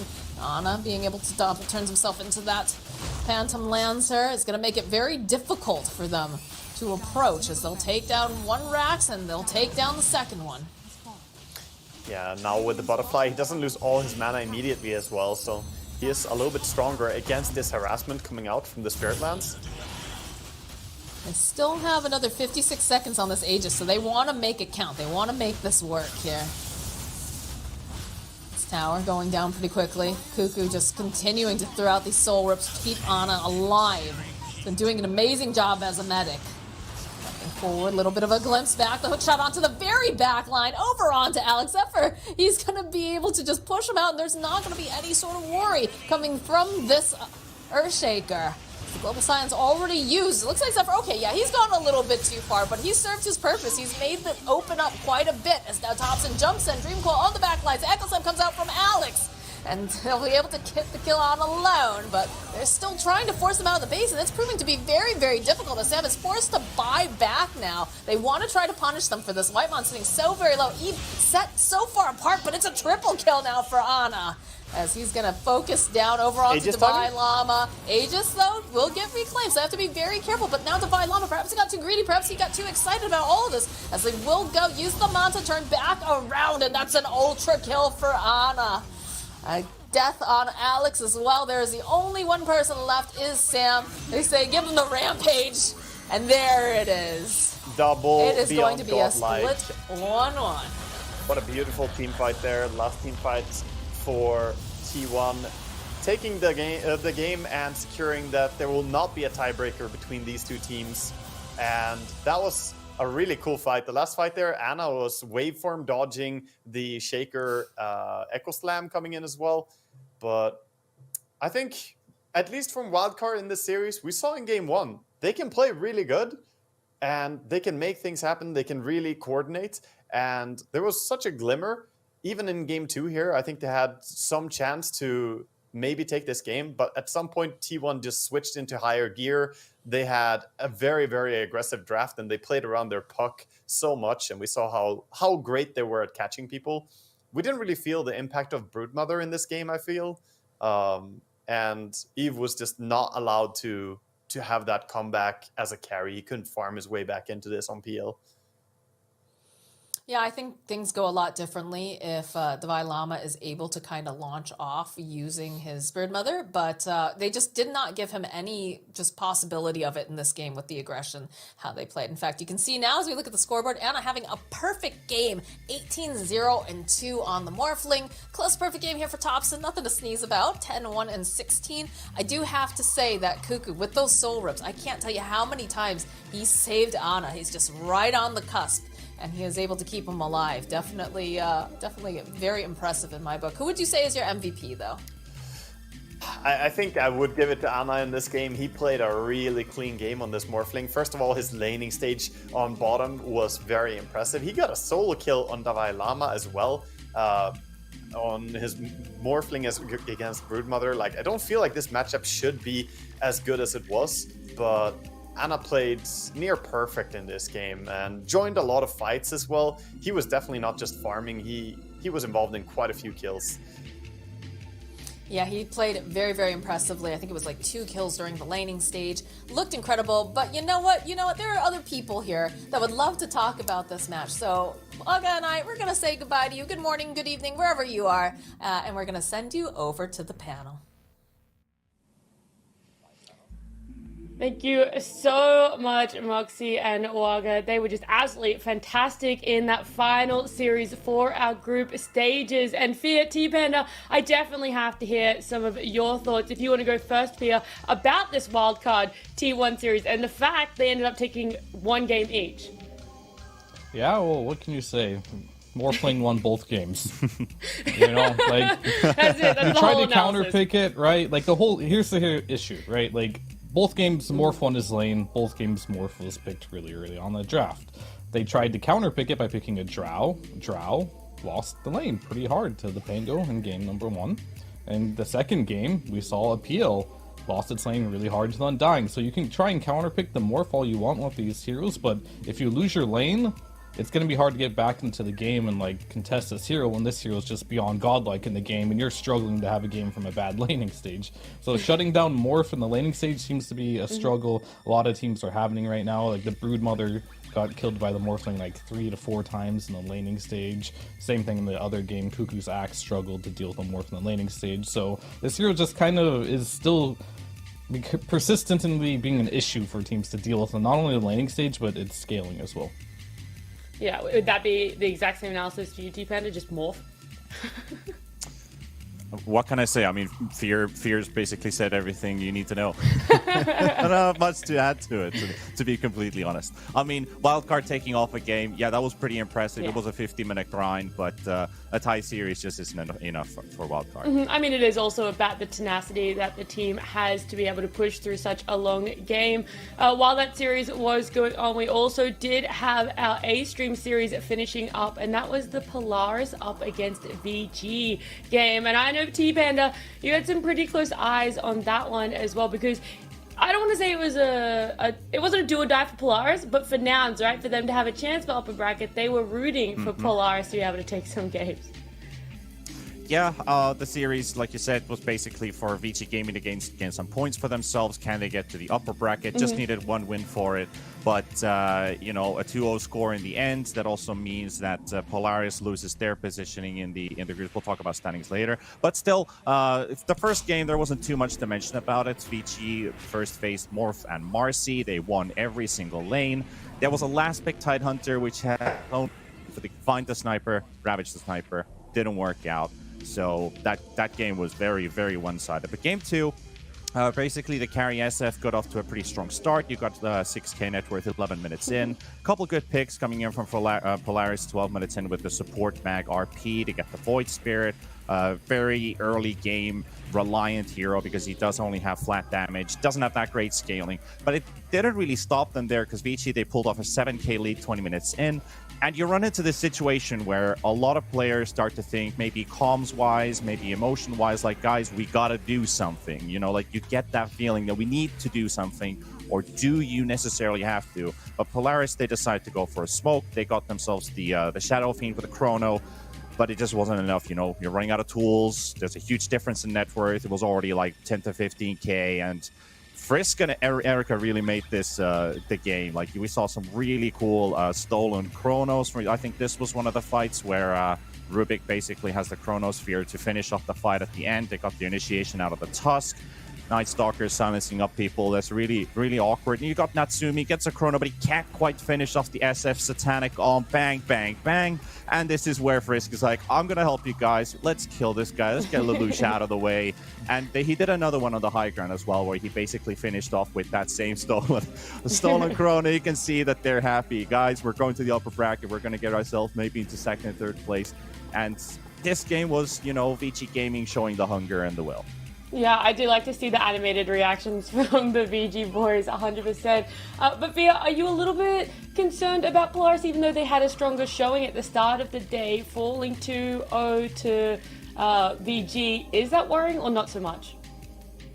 We'll see. I mean, right now, like, Polaris, they look good, right? So it really just comes down to playoffs now and how they're going to show up during the playoffs. I mean, they can beat any team, they can lose to any team. They're sitting in, like, kind of like the upper middle pack, I want to say, for me, as far as like how strong teams look right now. So really just comes down to, like, it's gonna be big pressure games coming up, and will the teams crumble under pressure, or will they keep their composure?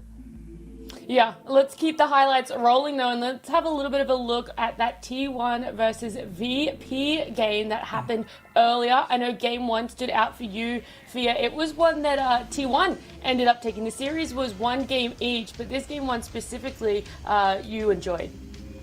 Yeah, well, I've been talking about Morphling, how strong it is, how you can't counter it, but this game, T1, the one way to counter is they ended up putting the Morphling in the off lane. There's like some lane dodging, and Morphling had a terrible early game. Like, the biggest problem teams have had dealing with this Morphling is A, the laning stage, and obviously B is the scaling. But this game on Virtus Pro, Ramsey's Morph just had a terrible laning stage. He died multiple times. Thompson, as usual on his Primal Beast in the mid lane, is rotating, making his already bad laning stage worse. And as you can see, Thompson, complete beast on his Primal Beast, running around, hitting all this early game aggression and getting tons of kills on the map, and then just really making the space. And unfortunately in this game, Ramses just didn't have a game. Like, he had a really bad game. He went into the Midas on his Morphling here, and it just, like, was pretty useless for like 30 minutes. Just kept farming, couldn't really find an opening to get into this game. This game did drag on for some time, but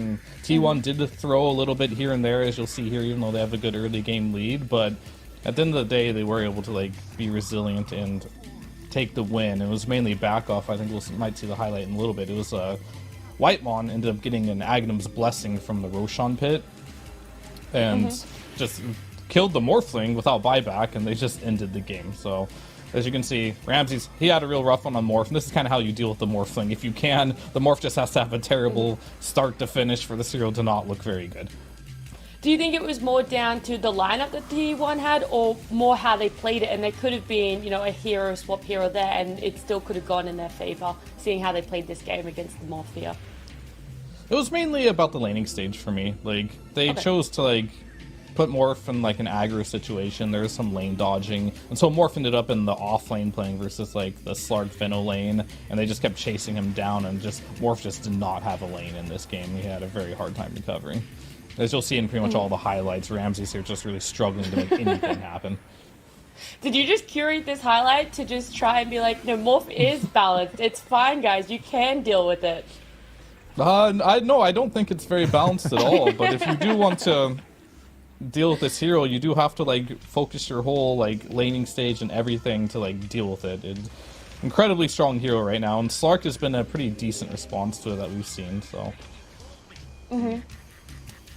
Panda, do you think that there is, I guess, a surprise factor to the fact that T1 could deal with a VP morph, but they couldn't deal with a wildcard morph?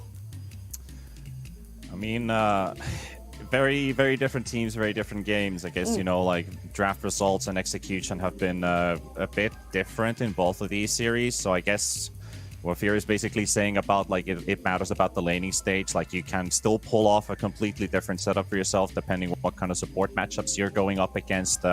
Like say for example, if a Marcy sneaks into the draft, like can you maybe punish the Morphling a bit earlier on or not? So I mean, there's a lot of variables in the air, so you can't quite directly say that Wildcard has a better Morphling. I mean, maybe he does, but they would have been picking Morphling all the time if they would be that high in the standings. No, that's very true. We want to have a look at the highlights for the Infamous versus Wildcard series as well. That was the final series that played out over on D-Stream when it was up and running. And T-Betty, you were quite impressed with how this one played out. Yeah, this was basically like the first game was all about like good examples on how to do like Aegis timer fights. They had like a fight on Infamous' side where they whiffed the black hole. They hit absolutely nothing with it 30 seconds earlier. And then they're basically timing up. Roshan's about, like, basically Aegis is about to expire in about, say, 30 seconds, 20 seconds. And they start the fight when it's only 10 seconds remaining because Wildcard decided to overextend with the bottom lane push. And it basically just escalated to a situation where they would catch the sniper and he would just fall right away. They would get several kills right after that. And then we had the beautiful lockdown stuff as well. I see that we have, well, yeah, basically Game 2 highlights rolling here. We'll get to those in just a bit. But, you know, very pretty usage of defensive abilities to get Sniper out of the way and save him and keep Infamous at bay. But in the end, it didn't really matter too much. They got 2 buybacks out of their cores. They got a couple good kills there and just ended the game. But Game 2 was pretty interesting because the Morphling started off with a 0-3-2 build, which you don't get to see too often. But it worked out really nicely for the Morphling because Pango would basically struggle to get into the lane to get last hits. Every time he'd go in for a shield crash, he gets hit by the nuke and he actually got killed a couple times because of that. And Morph had like a 1,300 gold difference to the Pangolier. It was a very back and forth game, but in the end, you know, this is just a drafting issue. You have nothing against this Phantom Lancer. Like this was a free game for Eves basically. SF ulti Fear was really strong against the Morph. Every time they get their ulti to land, they would just nuke the Morphling during the Fear. No strength Morph coming out, and they would basically just take the racks at 35 minutes and finish the game from there. Like it was just no answer to the PL. He was unkilled that game. Mm-hmm. Yeah, I mean, very, I guess, even series when it played out, even though it looked like within the games it was very one-sided, the series going 1-1 each, and both of them actually going for 44 minutes, exactly. That was, I don't know why, but I just love the fact that both games went for the exact same amount of time and each team picking up one themselves. while we do flip through the rest of the highlights for this though, something else that was going on at the same time was the Na'Vi secret game. Neither of you guys pulled it out as a highlight, but I want to highlight it a little bit because we ended up seeing Na'Vi picking out a pose 1 Io and a pose 3 Mirana. I'm not sure if either of you guys actually got to watch it, but that went for 53 minutes and was very impressive because there were times where it looked like Na'Vi was going to be able to take it with an Io pose 1. No, I did not get to watch, unfortunately, too many games going on, but that does sound pretty hype. Yeah, that's my one. If you guys get time to go back and watch any game at all, that's definitely one that I feel you'll have to have a bit of a look at. Maybe try and analyze it yourself. Feel, let me know exactly why that pose 1 IO could have worked. But for now, we're going to flip through all of the results across those 4 streams, the 28 games that we ended up seeing unfold for day 2 of our last chance qualifiers. Here on the main stream, it was Secret, Polaris 1 each, VG, Na'Vi also 1 each, T1, Virtus Pro 1 each, and then VG deciding to just round it out with a 2-0 against Polaris. On our second stream, we started off with T1 Extreme. T1 taking that 2-0. Extreme then getting the 2-0 themselves against Infamous. Polaris getting a 2-0 over Tempest. And then Wildcard T1 going 1-1. We just saw that one play out a little bit ago. And Stream C only had 3 games played on them today. Nouns with the opening 2-0, get their confidence going. But then unfortunately going 1-1 against Tempest. And Secret also going 1-1 against Na'Vi with that IO game that I mentioned. Our final stream, our 4th one, was a Liquid with the quick 2-0 against a wild card, and then a 2-0 against Virtus Pro. That day ended very, very early, and then Infamous and wild card 1-1 each. Now that we've seen the results, I've already said which game is my one to go back and have a look at. It was that Na'Vi Secret Game 2. But Fear, which game or series would you kind of recommend to everyone have a look, go back and watch that one? I'm probably gonna have to go with the T1 VP, the one that I highlighted on how to beat Morph. You know, watch a game where Morph struggles, and this in this patch, that's very satisfying. Yeah. And T-Panda, what would yours be? I mean, I was kind of thinking about the opposite there, you know, wildcard T1 maybe, but you know, maybe if we already have a T1 series, everybody's hyped for T1 basically. But I guess you'd have to go with the Secret Na'Vi series, just like you said. I think that was a really good one to watch in the end, and maybe carry IO. It pleases some people. Yeah, I mean, some people might be intrigued. This is something from TI9 coming all the way back around, so we'll see if it's something that gets pulled out a little bit later, but I love to see it here in the group stages, which has been finalized, all done and dusted. Let's jump into our standings so we know just who is coming out on top of Group A. It is Na'Vi with 7 wins and 3 losses. Then we see VG, Team Secret, Polaris tied up, nice and even. We sorted that one out with a head-to-head, so no tiebreaker games are going to have to be played there because it is just purely for seeding. They're all making the upper bracket, so we went to head-to-head, and that's how it landed out, with then, unfortunately, Nouns and Tempest going to lower bracket. They're still in it. They still have a fighting chance, but maybe not the position you want to be in. However, on Group B, I do know it is a little bit more clear-cut. Liquid, 8 wins and 2 losses. A fabulous performance. Extreme with 6 wins, 4 losses. And then VPT1 tying it up 5-5. Same thing, head-to-head to resolve that one, as well as Infamous and Wildcard in the lower bracket going to their head-to-head. Is this what you guys thought? Are they the dominant teams that you expected to be right up there on top when we started all the way back yesterday morning, Fia? Well, for Group A, I said Secret was going to crush the group, and I was I was wrong on that one. So I just wanted to hear you say I'm wrong. Bit. If anyone could clip that. In Group B, I thought Extreme and VP, but you know, turned out Liquid was the dominant one there, so I was a little off, but somewhat in the ballpark. Yeah. I mean, they still all had very fantastic showings, but what about you, Panda? I know that you were a big fan of Na'Vi, and seeing them up there, how happy are you? Well, I did also say that Nouns is going to surprise, but at least maybe playoffs. Who knows? I'm just happy about Group B. I'm just happy with Group B because I got my Finnish lads in the upper bracket. I mean, is there more than I can ask for? We need a Finnish player in TI. That's all I'm asking. Well, now the group stages is done. We know where all of the teams are sitting, whether it's upper bracket or lower bracket. It's time to actually have a look at how our playoff brackets looking, who's going to be going up against who, and you can see right there at the top, Na'Vi T1 going to be battling it out. Team Secret and Extreme Gaming, that one very, very hyped for. Then Virtus Pro up against VG, Team Liquid, Polaris, and then we have our lower bracket teams down there waiting. Out of the 4 upper brackets, Fia, which one is really standing out for you that you think could potentially go to 3 games? To go to 3 games, I've probably all of them could probably go to 3 games. All of them? I think. Okay. Yeah, I mean, I think I maybe agree. the Liquid Polaris one has. I mean, just Liquid just look so dominant. Maybe that one won't go to 3 games, but outside of that series, I think they all have the potential to go to 3 games. You're the same, T-Panda? Yeah, I totally agree. Like this could be a really tight upper bracket run for a lot of these teams, and they're going to be stretched out into a long marathon. I just want to make a bold statement and say, like, yeah, that's exactly what we're going to see, a marathon of an upper bracket. It is. Everyone feels like they're all very, very tight in terms of performance, especially seeing all the adjustments, how certain teams bounce back from day 1 of groups to today, day 2.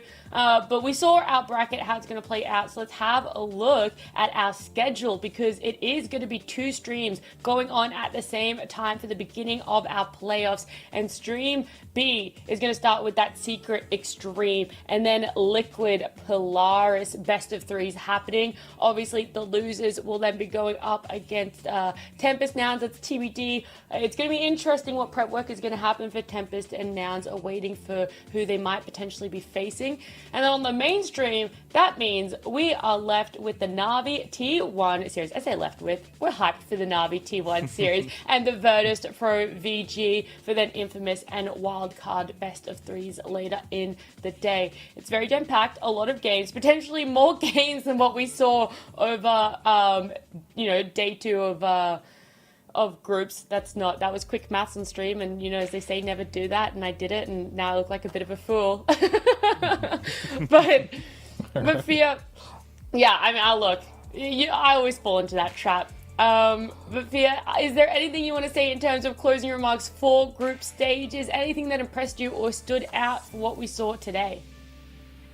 I think I'm impressed that Nouns made a nice recovery today. Still didn't get to that winner bracket, unfortunately, but the only closing remark I have is I want to make sure all the teams go back, do their homework, prepare, make sure their drafts are ready. I don't want to see any freebie wins just because a team got X, Y, and Z heroes that are meta. I mean, or just come prepared, have just realize you're not just going to win versus certain heroes just because you have a counter pick. Think of all your lanes and make sure you have good drafts tomorrow, because I just want to see good games. That's all I want to see. I want to see good games, so hopefully everyone just puts in the effort tomorrow and we get some good games. Yeah, and T-Panda, I know you're a little bit of a stats man yourself, so I definitely want to ask, coming into the start of the day, we had Undying as the most picked, Batrider most banned, 2 things that you were quite intrigued by in some of the pairings going on. But now that we've seen day 2 of groups play out, what are some of the interesting stats that are sticking out to you? I think it's no surprise that Marcy is still 100% contested throughout all of the games, but her win rate did go down a bit. She's now 8-3, while Enigma has gone up to being the most successful hero with 83%, 10 wins, 2 losses, which I do personally like. But that also kind of sits in nicely with the common combos that are going out. You see the Morph Undying come out with 50% win rate. You win or lose with it. But then the most successful ones, where you have Enigma Tusk with 80% win rate, 4-1, and the worst combos of you could say, Patch Winner, Silencer, and Snapfire, 0% with Ench and Invo, also 0%. So outside of those, the uncontested heroes, what's up with the playoffs? Give me some Tinker. Give me some Tinker. Maybe some Vayne. Maybe a bit of Techies. Let's get some mayhem going on. Yeah, well, it looks like the teams took Fear's advice. They did their homework. Now, if they're listening, maybe they'll take a little bit of your advice, T-Panda. We might see some of those heroes coming out in playoffs. But we are all done and dusted for day 2 of TI 11 Last Chance Qualifiers. It's groups over, playoffs starting tomorrow. We'll see you guys then.